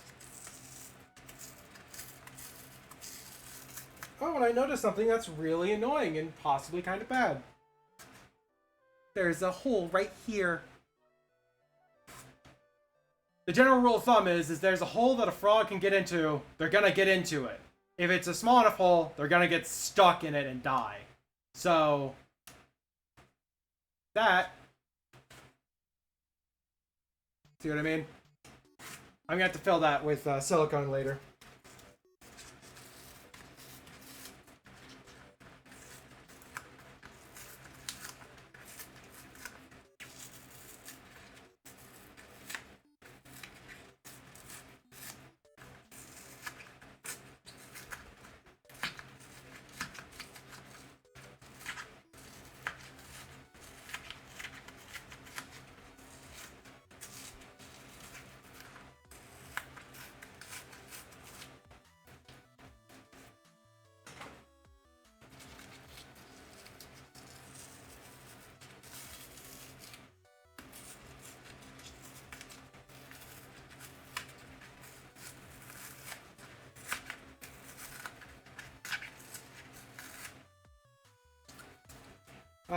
Yeah, and we're done with all the tear out. I'm trying to think through the order of operations. I have to test the water feature. I realize that knowing that I might have to reseal stuffs, which would be a lot harder if there's substrate attached to everything, because then I have to clean off the substrate, then silicone, then attach more substrate. I feel like it's better off if I test the water feature, dry off everything, use silicone, attach rocks and stuff. We're going to be moving the camera for it, for sure. We're going to move in the terrarium and everything for it. But we're going to have to be testing the water feature periodically, make sure it works right, glue it down, attach it. Then we can try and do all the substrate stuffs once we let it dry. I want to do that on stream today, because I want to have this yeah, look, this is what it'll look like when it's all done. Because I don't think we're doing another stream working on the terrarium. Because really the only things left, like what we're doing here, once the back is on, which is literally just applying it to the back, so it can't even be its own thing. But once the back is on, sit for 24 hours, so that's the end of that session. Then it's just put the stuffs in the bottom and put the plants in, which plants might be kind of fun to try and get a good layout of, but who knows? Not me.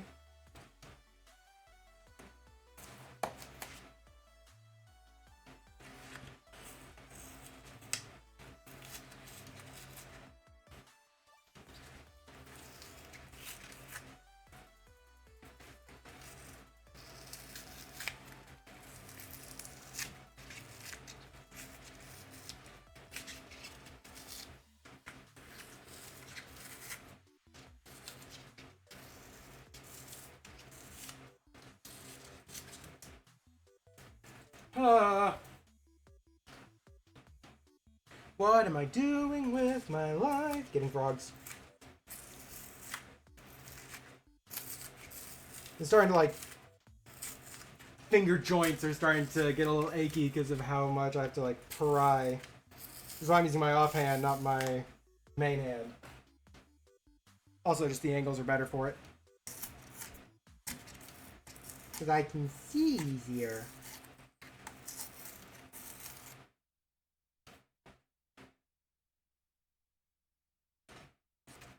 I really thought that the installation would expand a lot more. I did not have to make this water feature as far out as I did. I easily could have like chopped this down by like an inch. It's like a 4-inch wide water feature if you're looking down it. And it easily could have been 3 inches without any issues whatsoever. I guess I don't fully know how much like material I'm going to be putting in this, coupled with I don't actually know fully how strong my water pump is. The water pump I have, I did not get for this purpose, but it fits this purpose perfectly. It's a adjustable flow water feature, like water pump. So I think it maxed out at like 80 gallons per minute, which is like high for a terrarium, but it can go down really low. It doesn't list the lowest it can go to. It never listed the range that it could have. It's also kind of a cheap one. I just ran it once just to make sure it worked, and it's really silent, which is required. I'll be honest, I'm not having a really loud water pump going in my office at all times.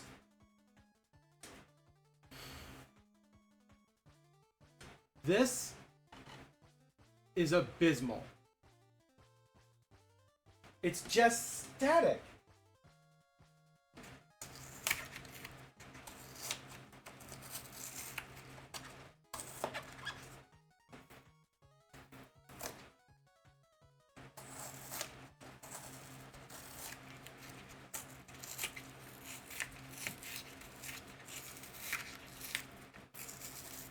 I just realized something. It's going to be really hard to test the water feature. I drilled a hole in the back for the water. For like a water pump thing. I guess I could screw that in temporarily, but like I can't silicone it in permanently yet. Nor would we have enough time for it to cure. So I have a giant hole in the back of the glass. Which, by the way, was its own freaking adventure to get that drill bit, but that's besides the point. I got a hole in the glass, so I can't hold water to run the thing. I guess no, the pump is long enough. I could just fill a tub with water. Or the tube is long enough. I could just fill a hole with water, or a bucket with water. And then I can run it just so long as it doesn't go too high. I would estimate I'd probably have room for like 2 gallons. Maybe 3 if my visuals of liquid measures are incorrect. Let's just say 2 gallons gets safer. So I could still put like 2 gallons in here and just run it and see how well it looks. We'll cross that bridge later. Like I said, we're going to have to test it. I have a bunch of rocks and such that I can put in it.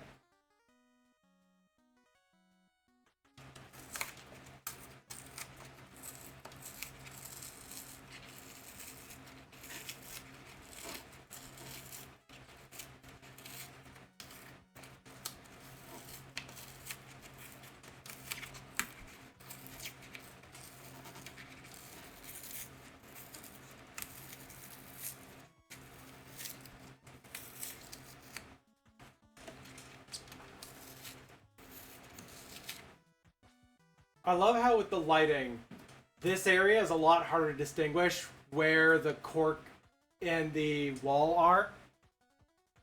Which I'm going to take that as a positive.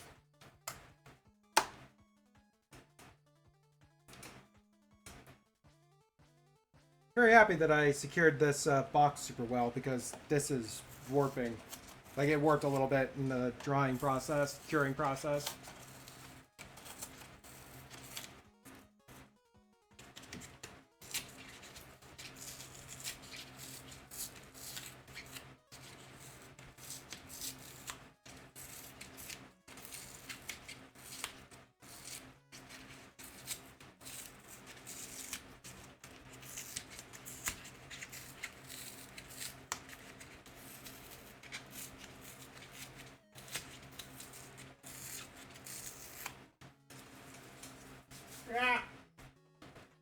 Get rid of all the statically charged foam pieces. Ah.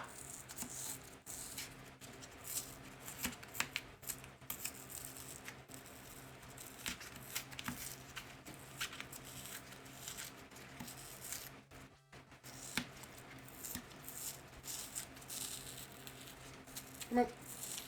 No. Did I think that we'd be looking at this scene For how long we've been live? 2 hours, basically. just picking at foam? Yes, actually, yes. I thought this would take like 2 hours.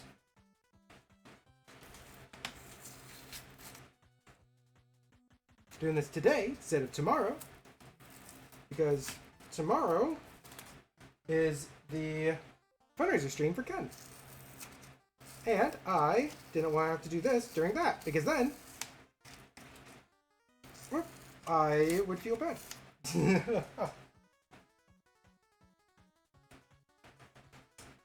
But I also just want to hang out in the stream if I can.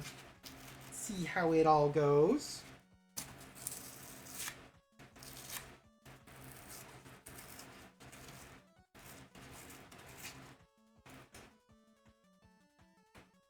Yeah, that's really gonna need some silicone work later.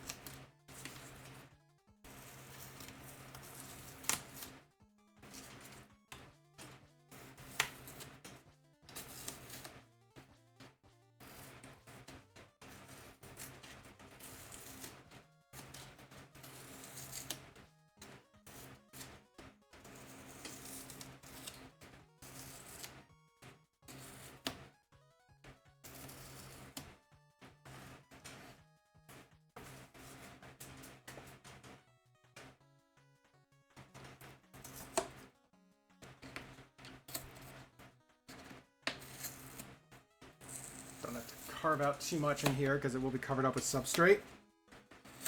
Because this thing's gonna be filled with substrate.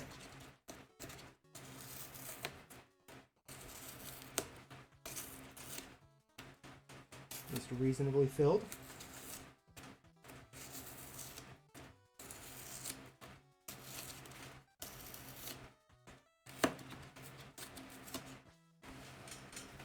I'm gonna have to vacuum so much in this office before I let Varasha back downstairs. She's gonna be so annoyed at me. More just upset than annoyed. I don't think she understands annoyance. But she does understand being upset. She'll be sad that she can't hang out with me. But not really understand why.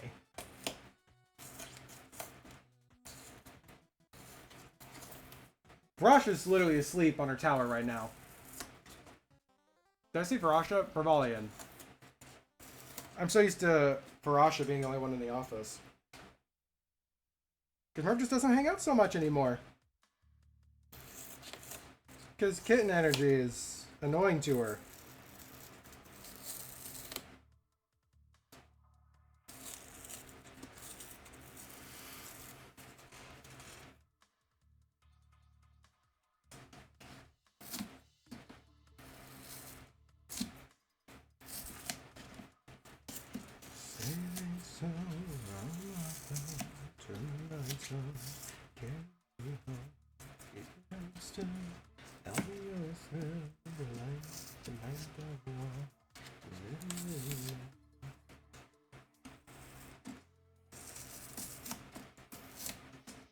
I really hope that this is at least ASMR experience. This being edited to be put up on YouTube, I would be speeding through all this because The fuck is being missed?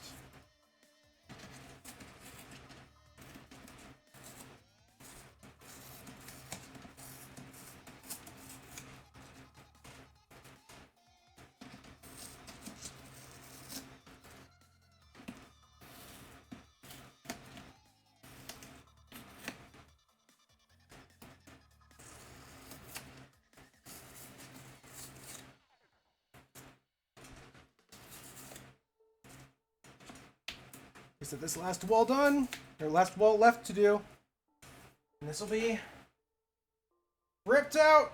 Then we can test out some water. The more exciting part of this, I'd hope.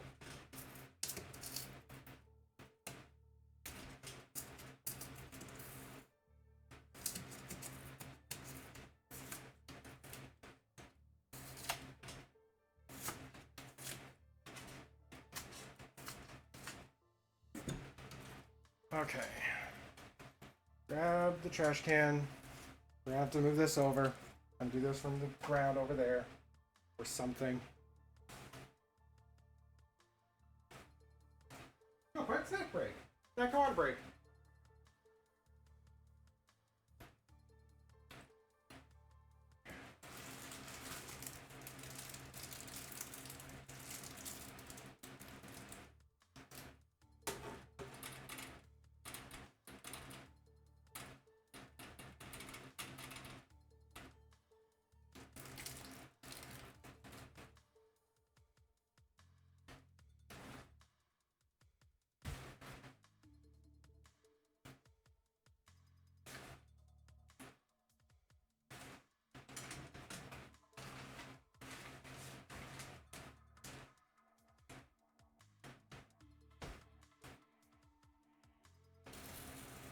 Alright.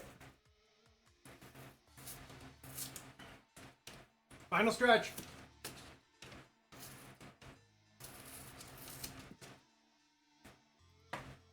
Stand up over this.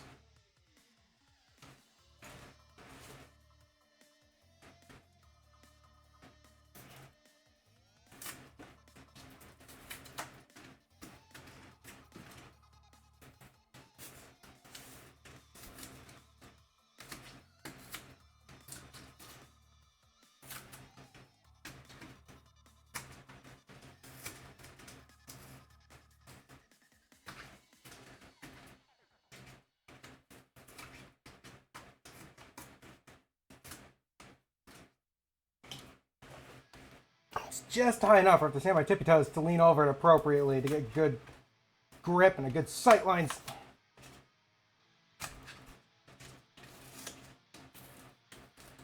Ooh, that's kind of coming off as one sheet. I guess that didn't adhere well to the silicone. Well, that's a problem then. How much of this wall is like this?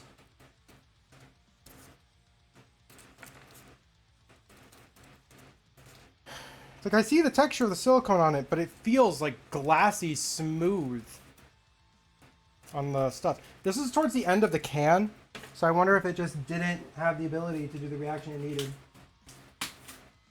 Oh shit!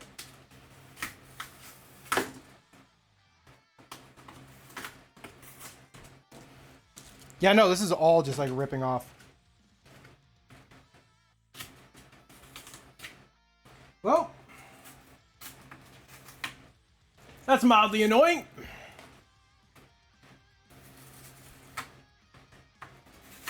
Yeah, it's just like completely not adhered.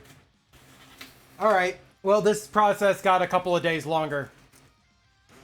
I guess there's really no reason not to test the water feature now, because I have to lay this thing on its side now, because that's what I think happened here. I think it just didn't get a chance to like settle in, because it was, this side was on its back when I did all of this, and on the side here I just kind of applied it. I didn't like lay it down on its side here to apply it.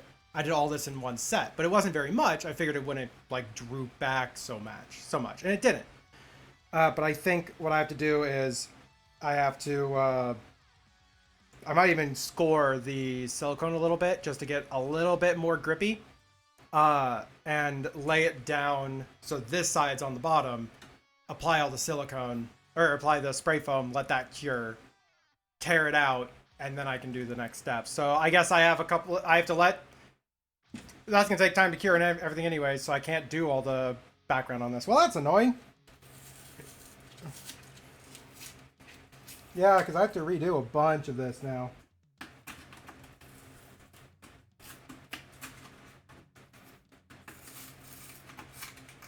Genuinely, almost all of this is not adhered.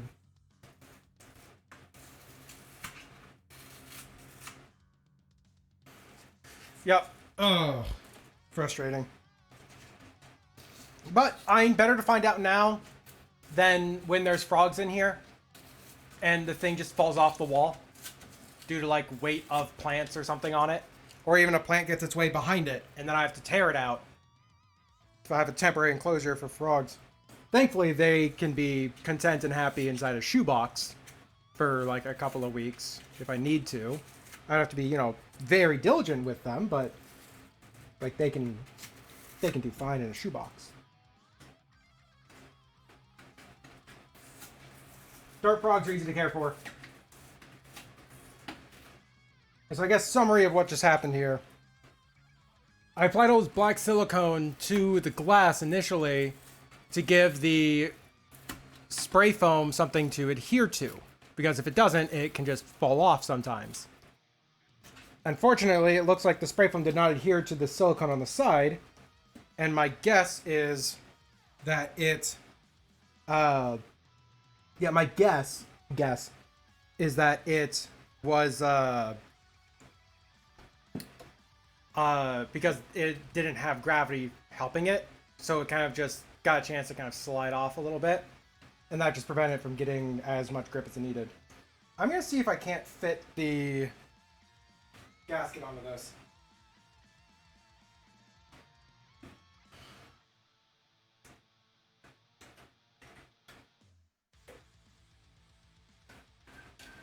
Even if it's just for a temporary fitting.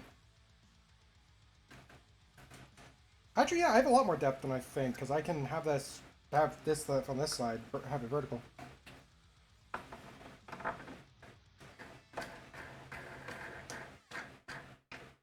This doesn't have to be a perfect fit.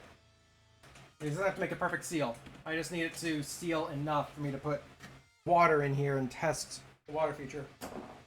Which, I need to go get the vacuum. I'm going to vacuum up all the freaking foam in here. I'm going to mute the mic while I do that. Be right back!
Alright, so I have a gallon of water here.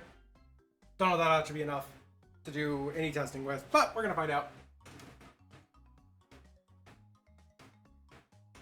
Start off by just putting the pump into the bucket.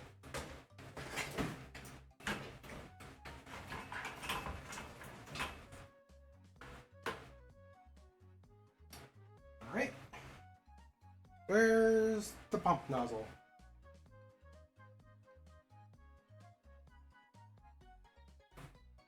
That was on it this morning.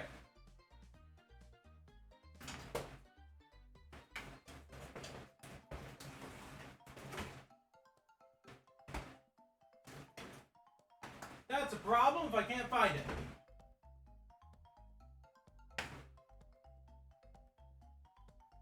Oh, found it.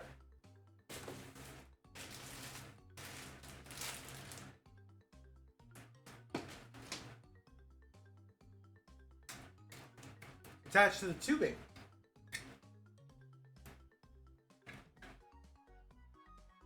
All right. We have this thing together.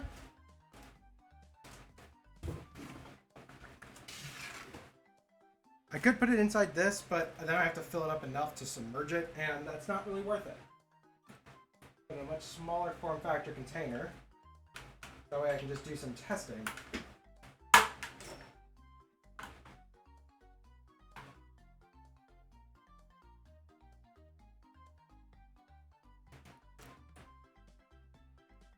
Alright, I'm gonna cut this. Don't have to bother with this whole length.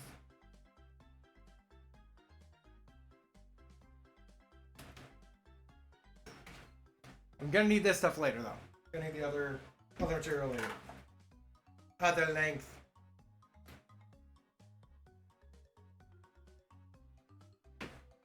Where's my gallon of water that I grabbed? Put it in the bucket.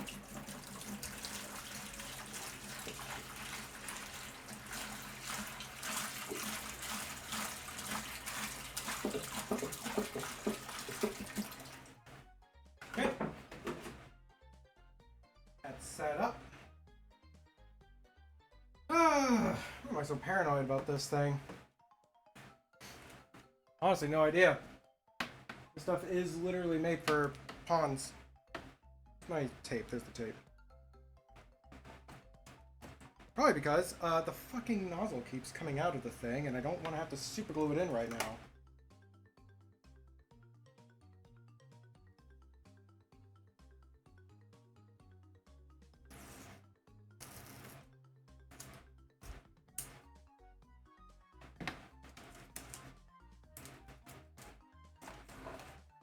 Take this thing on here just so it's kind of held in.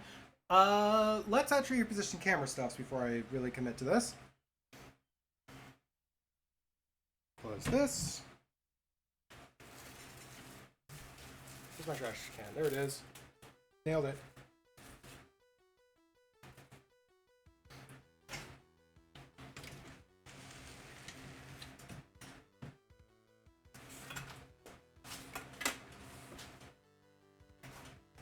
That's that aside.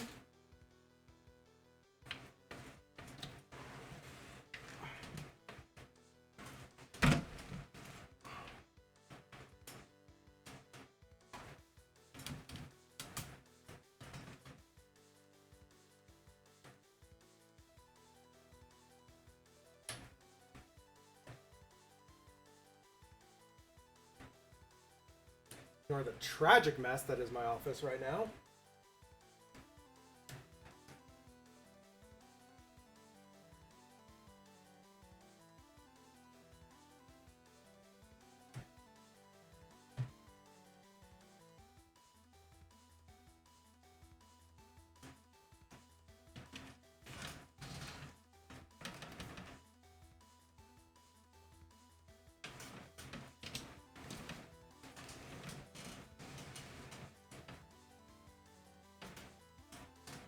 There we go. Good enough. Good enough is good enough.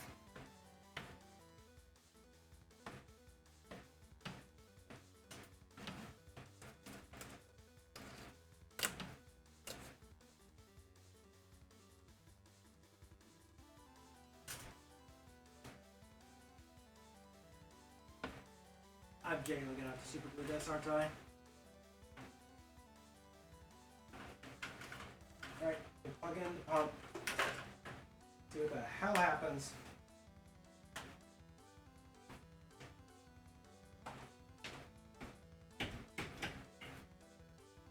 Okay, it only brought water up about like a foot. Or not, but like a foot out of the thing, so like a 2 feet up. That's a mild problem. Okay, let's up the pressure then. No, that's lowering it. Huh. According to this, I have to super glue the fucking thing. Oh, that's mild annoyance. Come on, get out of there. You're wondering what I mean by saying I'm super gluing. This little black tip in here, that belongs inside the pump. It had 2 different optional tips you could use. I didn't know which one I'd be using, but now I know I'm going to be using this one because this fits really well.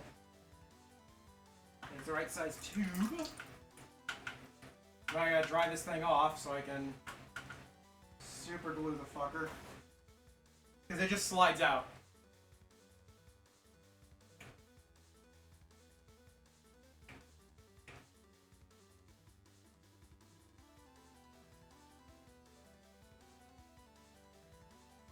That looks plenty dry. I'm gonna go grab the super glue.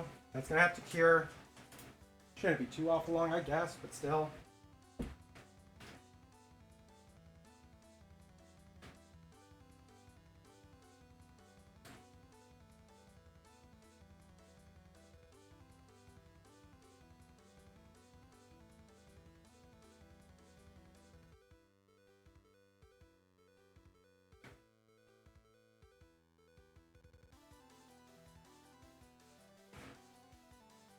A little bit of sandpaper. Give this thing some texture because that makes this shit like 8 times stronger.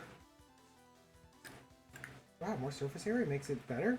Yeah, crazy world, I know. It's just something I, lazily don't do sometimes.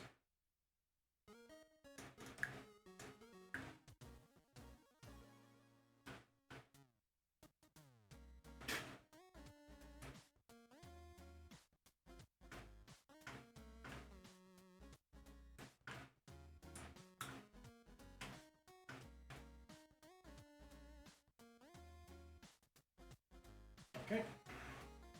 Super glue. Let's go.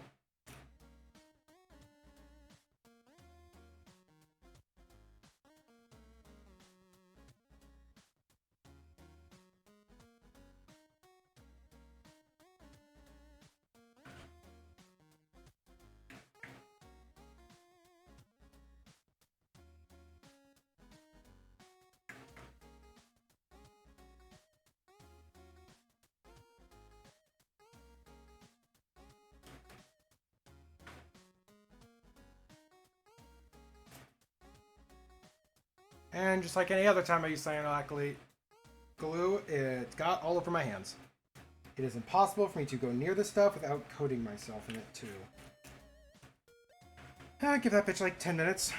Should be fine by then. In the meantime, let's get some rocks in this.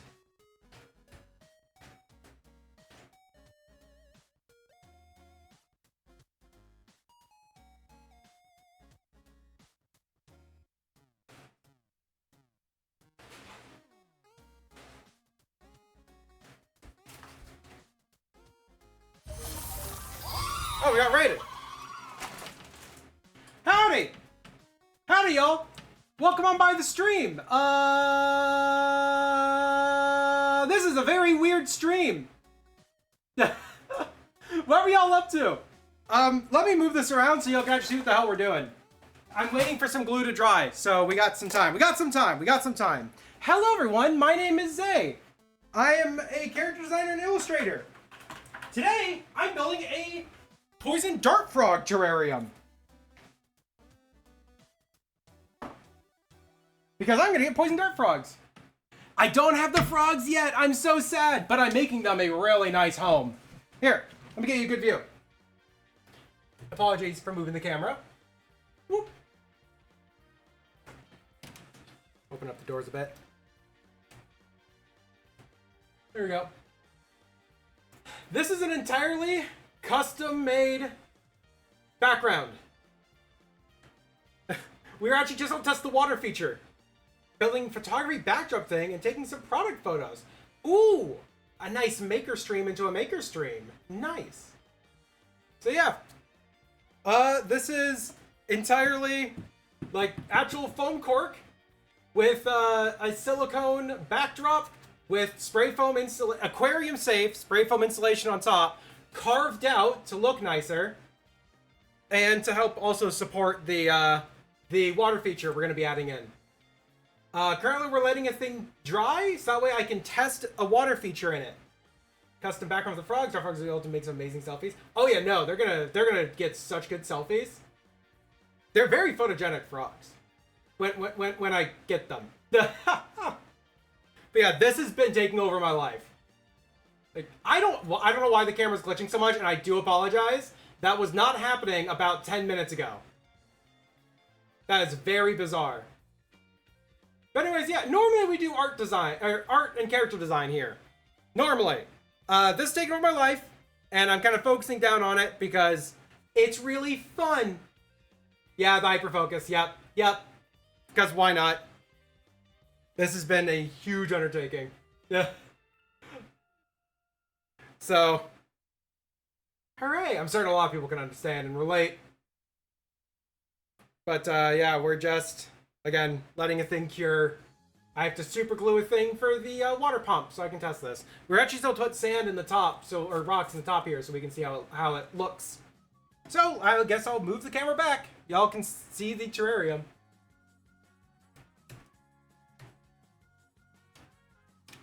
Close this up.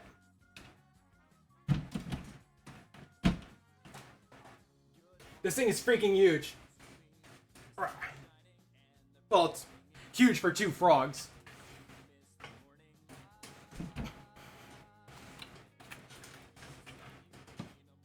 I'm trying to think of a good way of framing this so it doesn't look too awful, but honestly, I feel like the best bet is just to take it sideways and just move it up. Whoop. And by the way, I have never done anything like this. This is my first time doing a product this size. The most I've ever done is like little custom models for terrain for war games and such. That and like, I guess I built an aquarium, but whatever. Kermit the Frog? Or the singing frog? No, poison dart frogs. I'm getting poison dart frogs.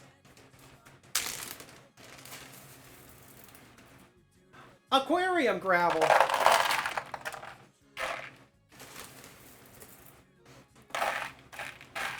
I kind of feel like I should have some bigger stones in here than just a bunch of the tiny ones. Because I have this in one size smaller, and that's a problem.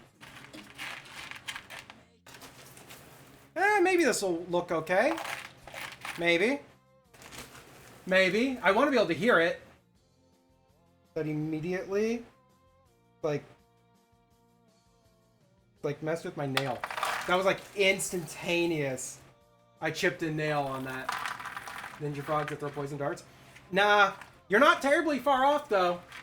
Poison dart frogs are those super, super vibrant and bright, colorful frogs you can find in various rainforests in South America. Yeah, there's rainforests in other parts of the world. But yeah, rainforests in South America that are hyper poisonous. Genuinely, it's like if you hold one, you die. They excrete poisons out of their skin that your skin just absorbs instantly, and it's just like you're basically done for. However, poison dart frogs are not poisonous in captivity. They get their poison from the foods they eat, from the insects they eat. They actually take alkaloids out of those insects and use those to make their poison. You can feed them like fruit flies, and they actually really like fruit flies. And they will never be poisonous. Like, in fact, if you take one from the wild and just feed it like, not alkaloid riddled insects, they will actually lose their poison after about 2 months to 2 years, depending on the frog. So, like, they're really good pets. They're very pretty. They're easy to care for. You just have to make sure you have the right space for them, the right type of space for them, and the right number of them, because sometimes they girl boss it up. The females will bully the other females for male rights, or for male access. So they girl boss it up. So you have to be kind of careful you don't have like 3 frogs that can fight with each other. But overall, really nice pets. I didn't want to put in there. I just realized. Huh. Well, minor mistake on my part there. Lost judgment, but whatever. My socks are now wet. But yeah, they get the name poison dart frogs because I think it was believed. I don't know if it's actually a thing, but there's some. It was believed at least. Again, I'm not fully certain. I'm not going to assume I'm right when it comes to anything about how indigenous people did anything in those areas, but. A lot of the indigenous people actually used, they would they would find the frogs, put the arrow tips on the frogs to cut them in poison. Yeah, but everything go Otter, go take care of yourself. Thank you so much for the raid. Thank you so much for bringing everyone over here. Also, I guess for anyone else, by the way, who's just coming in from the stream, you just came from like, you know, a really exciting stream. I know Ox streams, you know, they're really good streams. If you know you're tired or anything, that's totally fine. I'm gonna be here doing this thing, no matter what. If you just want to hang out and see some I guess water effects I'm about to do here, see how stuff goes, feel free. If you want to hear about frog facts, good spot for it, I guess. If you want to see this project get worked on, totally fine. If you want to see some art later on, then I don't know, follow. You'll get the chance to see the art later on. I'm gonna be streaming on. Actually, no, Saturday's stream is going to be a game stream. Wow, is my next art stream really on Monday? Whoa, okay, yeah, it's going to be a bit before I do another art stream. Heck. Anyways, yeah, we're going to do an art stream on Monday. Where you can see some like, artwork, I guess. What a great way to promote your stream, Zay. You're really good at this. I know, Zay, I am. The lavender excrete lavender scent. Not really. Not really. Frog skin is really permeable. That's where they drink from. They don't actually drink any water. They just absorb it through their skin. But it's permeable in both ways. So if they eat a lot of lavender scented stuffs, I suppose yes. However, it depends on how their body processes it. If the body can't process the lavender extract properly, it would just get excreted through their poop. But more importantly, because they absorb everything through their skin, they're very sensitive creatures, and you could actually kill them by feeding them that. So, they probably wouldn't smell like lavender because they'd be dead.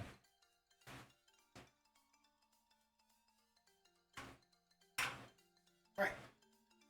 Gonna put a water pump in some water and see if it has enough power to go all the way up this tube from the ground. If not, I'm slightly annoyed, but I'll make it work.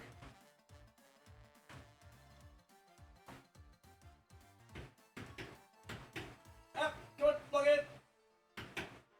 Plug it in. Alright, so it can only make it up about, like, I'd probably say about 2 feet at most. It's a mild concern because this is supposed to be a pump for this tank. Alright, unplugging this for a second. What makes this annoying is that I didn't want to have to fill the terrarium with water just to get this pump submerged, because that would take like 2 or 3 gallons of water, and I have to remove that water afterwards too. When I have to go and do like more work on this thing, it's like, I guess I'm gonna be running it for a bit, and this is probably the last thing I can do with this because I have to redo this wall's foam because it came off. I guess I'm just pouring a bunch of water in this thing. Screw it. Let's put the pump in the side here. So frogs be a natural environment sensor by monitoring their health. I don't think so. No. it's about the same as any other creature in that regards. Because they are very sensitive creatures, but it takes a sensitive creature in a specific role in their environment in order to be a keystone species. Which keystone species are the ones that are used to monitor the health of an environment by seeing how those species are doing. That's called the keystone species.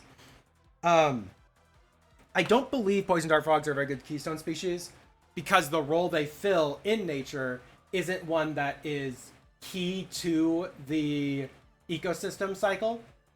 You would have to have a creature that's sensitive to changes and its existence is really key. And like, not existence, but what its role is key.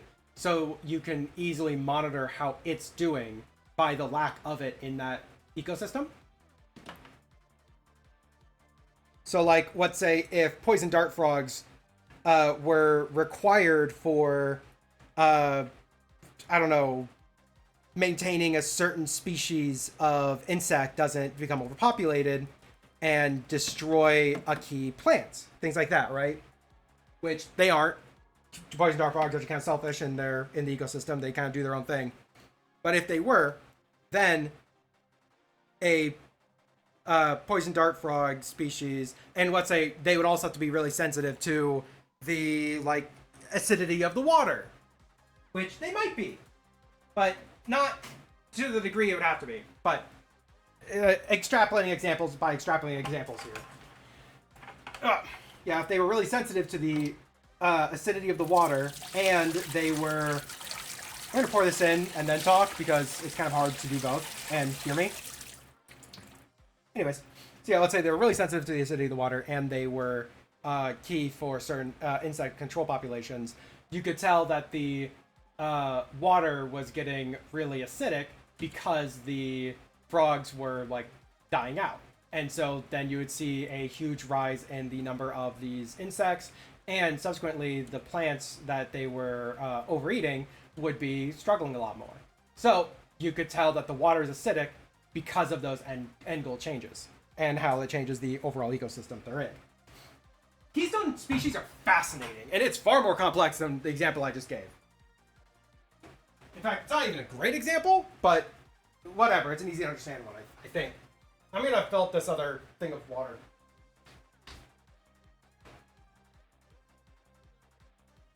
I need so much water.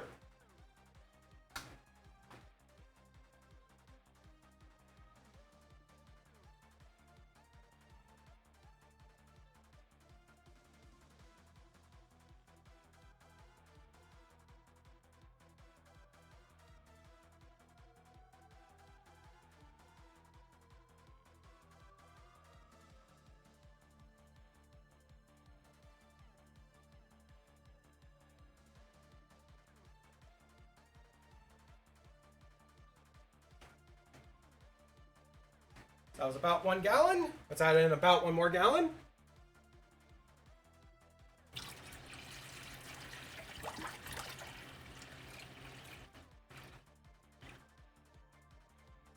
Great time to find out if my plug works well. I drilled a hole in the glass on the back here. I have a plug in it, but, you know, there's always a chance it fails. Because it's not sealed in, it's just using a pressure seal. All right, I need another gallon. Okay.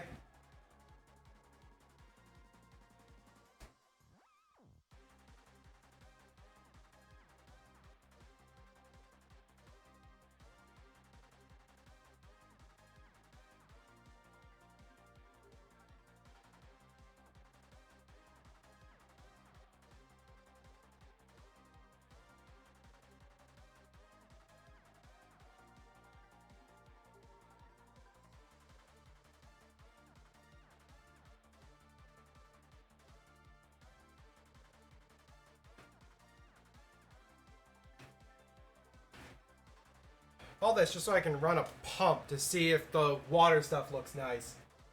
Because of course I have to make it more complicated.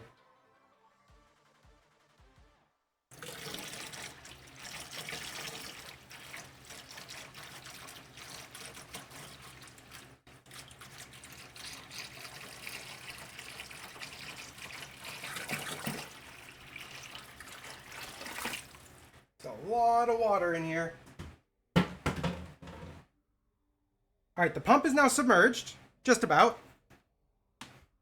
Get my extension cable set up here. Gonna need it.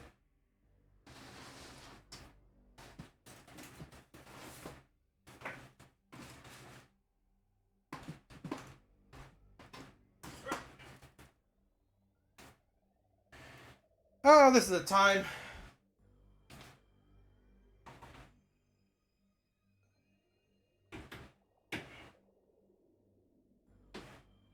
All right, and then we plug this in. With fascinating creatures, as you say, eat poisonous insects and use their poison, which means they're somewhat imperviously poisoned. Yeah, they're actually totally imperviously poisoned. What actually makes poison dart frogs to me so fucking fascinating, excuse my French, but they are actually really neat, is that the insects they eat are not poisonous. You can eat the insects that they eat too. What the dart frogs do is they are specifically designed so that the a compound in the insects, they are able to basically raise to the surface of their skin, and they have enough of it there. Like, they don't let it into the areas that it would possibly be dangerous, but it's like, it's just this fascinating thing. It's like they do process them into a way, in a way that makes them poisonous. Okay, water! We have water! Okay. So at first thoughts, let's move this over here a little bit. You notice it is coming off of here. I do not like that. I want it to only be coming out here. Do this down here real quick, just so we can let that drain for a second. I also need to have something here to divert it around a bit, because if I put this back, like it's just a water thing, and that's not super great. I just want this at the end. That's it. Okay, but we have an idea of what we're doing here. I really made the hole for this thing way too big. You can see how much clay I have in here. Okay. That also seems like it might be a little bit more flow than I need. I need that to be that could be way lower.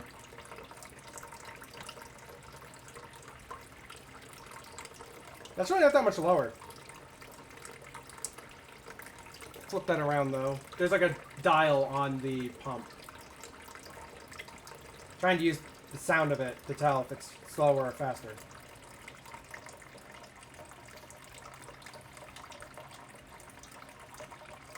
I think it's a little bit slower. I think it is. I'd like to believe it is. Yeah, no, that looks way slower now. Okay. So that's the slowest it can go, which is fine by me. In fact, it's going slow enough I can almost let go. Almost. I don't like this as just, like, sand in here. I feel like the sand is important, but I feel like I need, like, a big stone right here where it's falling on.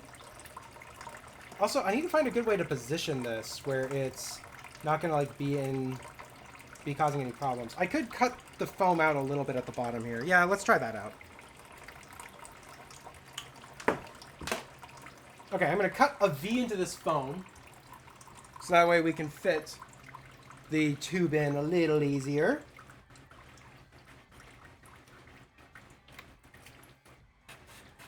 Use knives very carefully, y'all.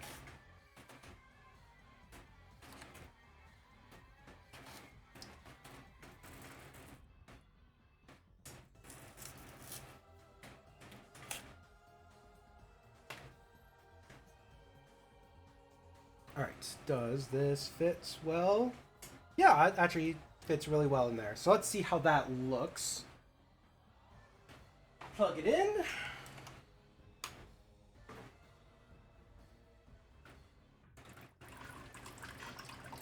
Oh! Oh, no, that's leaking somewhere else. Hold on. That's leaking out the back here, too. Hold on, let's see if I can't follow this. Okay, I found where that leak is. And that's why we test this now. Here, I'll try and move the camera so y'all can see this. You see that down there? Shouldn't be happening. It's coming out right about here underneath. So the seal at the bottom is not complete. Okay. Well, mild annoyance, but that's easy enough to fix. So I need to build up a wall here, and I wonder if I could just build a thing. Oh, sorry. Camera's not a good spot for that. Apologies if the water is really loud. I can't actually tell very well. Ah! Camera. This bar in the middle is really being a pain. But yeah, if we put a rock right here, that will prevent it from kind of trying to go this way. So kind of our goal right now, I think, is to make this snake. So it's going to come out and it wants to go like this. So if we divert it this way by plugging up right here, it can't get down there into that leak. So we have it snake back around. Yeah, we have it snake back around, and it kind of comes out around here again. Dibs! Because if it snakes like this and goes like around here, then we're going to avoid this leak. And then once it's down here, because that also means we can use this drop off to get maybe some visual or some audio out of the water right here. And then it will kind of snake back over here, and I want it to drop on this corner, which it is. That part's working correctly. That corner's working. The rest of it's not.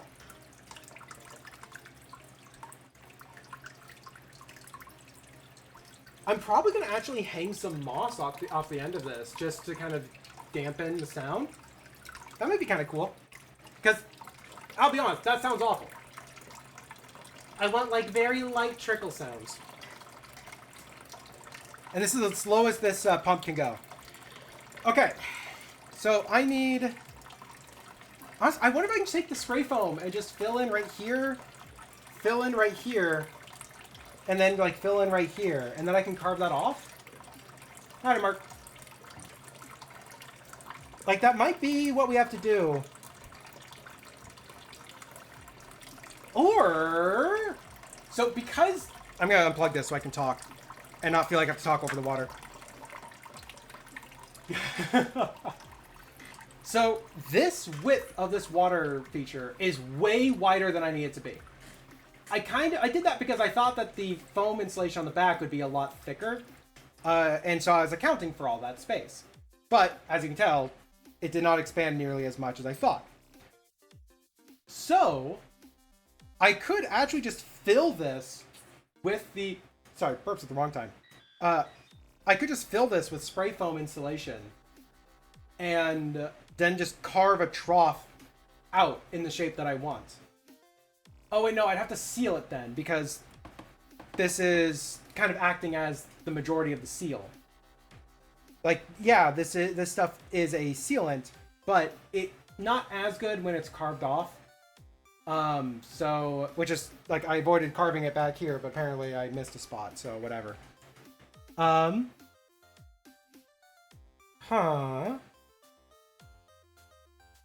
trying to think of the best way of doing this. Honestly, it might just be get a big rock, put a big rock right here, put a big rock right here, seal it underneath, carve out this a little bit more, and then just let this kind of exist down here. The rocks look awful.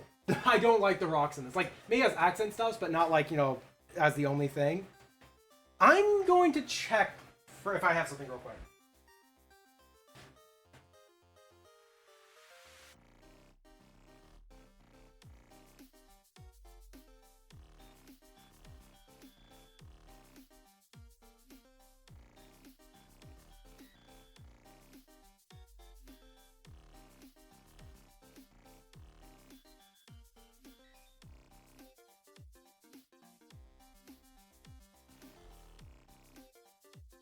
I do have it! A massive bag of Dragonstone! Which is such a cool name for a stone.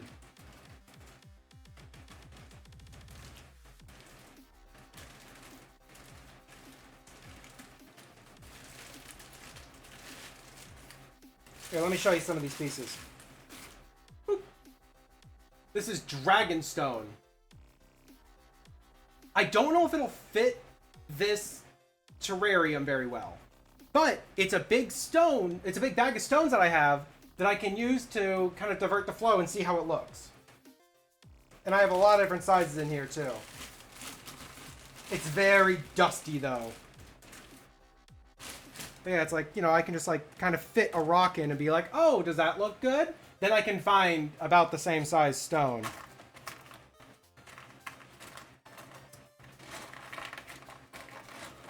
It's so dusty. I'm honestly reconsidering using this because I picked it up and now my hands are already like powdered. Suggest Swiss cheese as stone? No, it's not permeable. It's still a stone. It'll still work really well, but it's just so dusty. I'd have to clean it off, and that takes, I'm not joking, like 30 minutes to clean off these things. It's a reason why they're inside just like a big bag, because I cannot be bothered to clean them all off. Like, I use these things in my aquarium, which I have to redo soon, but that's a different topic entirely.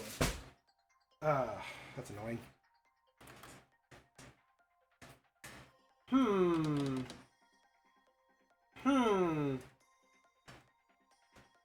That'd be more center stage. Like, I could go outside and get a bunch of stones from the like stone patch against my house. That might work if I can find some good sizes. But like, we're talking not that big, and most of the things out there are actually kind of sizable now. I wonder... I could use plasticard to divert stuff. Because, like, if I put that, like, there, obviously cut up so it'll fit, but if I put it right across here, that could divert it. No, but then it wouldn't look natural. It would just be a wall. I'd be putting in, like, levees. Oh, that's so annoying. Sit and break.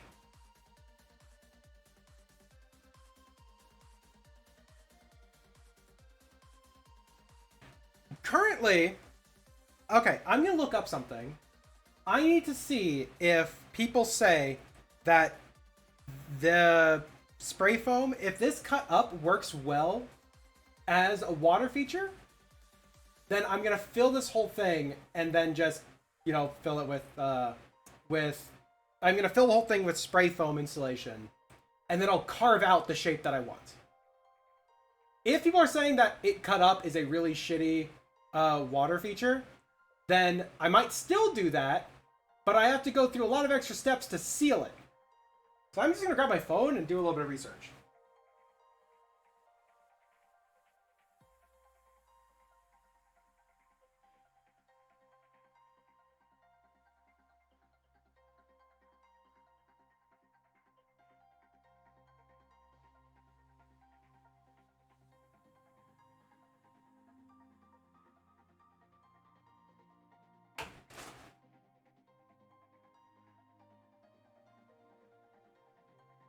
Like, I know what some people do with their water features is that they actually use, they make it out whatever the hell they want, but then they seal it with grout.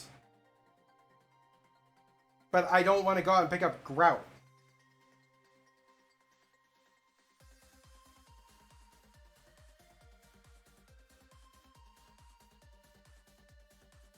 Okay, so this guy's using the stone to hold... This guy's using this foam to hold stone down.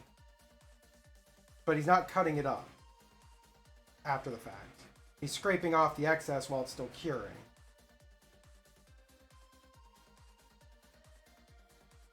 Which I don't think will work here.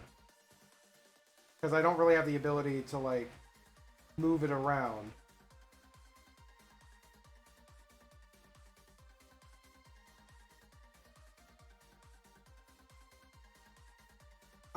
Okay.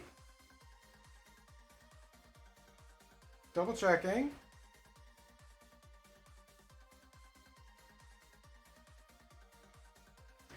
Yes, so this idea is kind of fucked in the first place.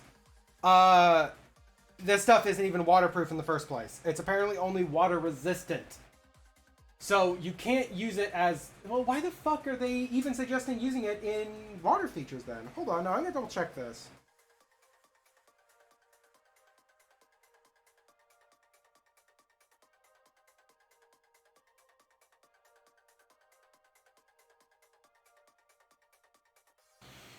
Because a lot of things are saying that this stuff is totally safe to have in for terrariums like this, but on their own site they say it's only water resistant, which is a little odd.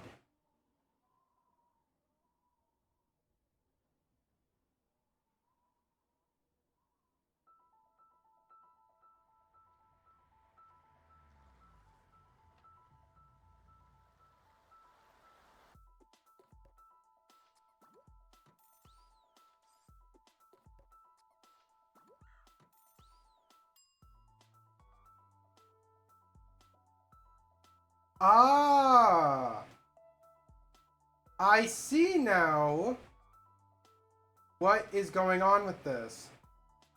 So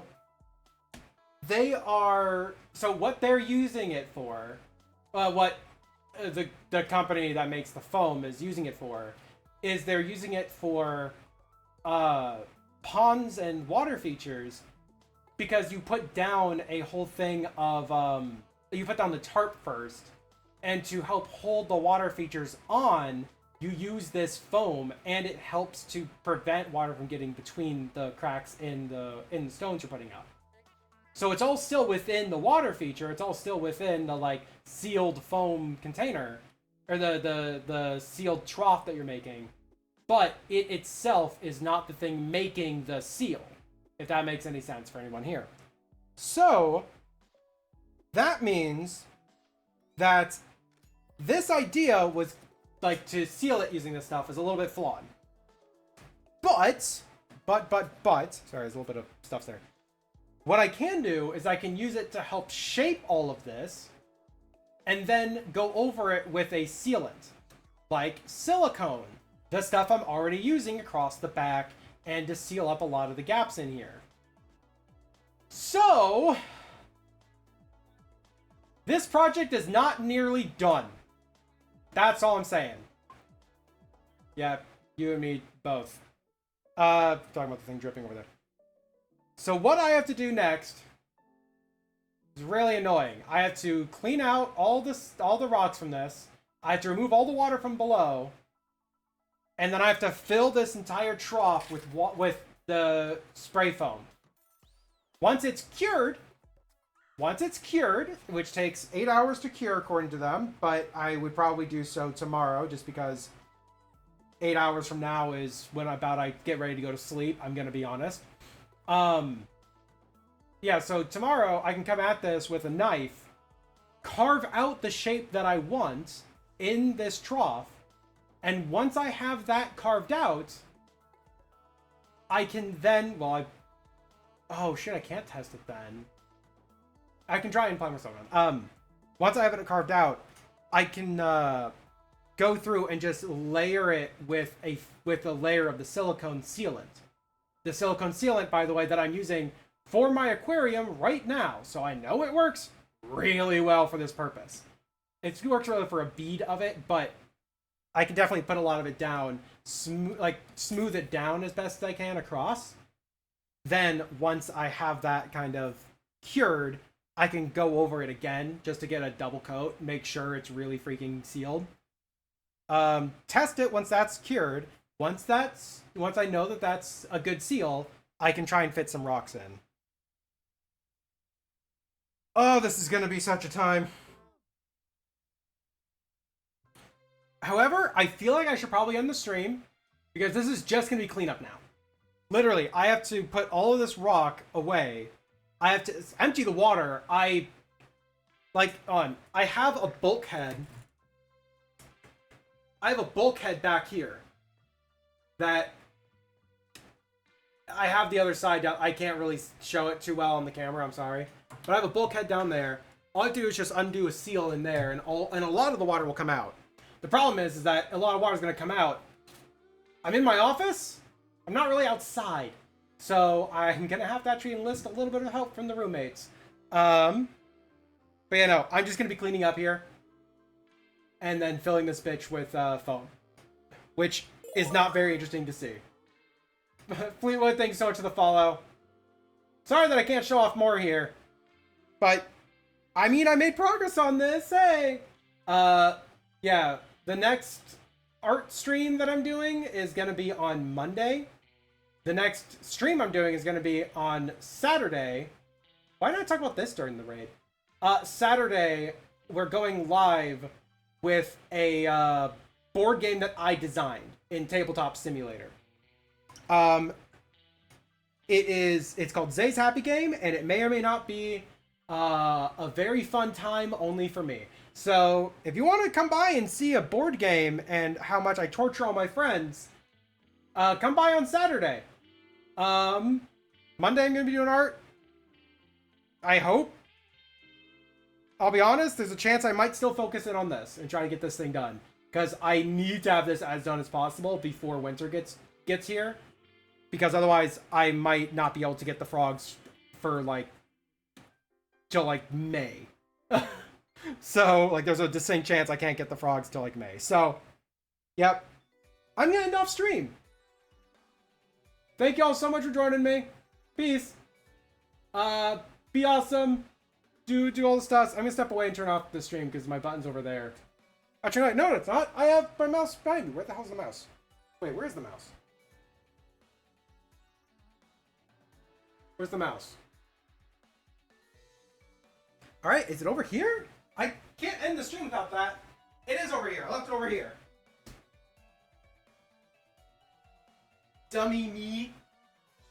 Leaving mice in the wrong spots. Alright. Bye, everyone.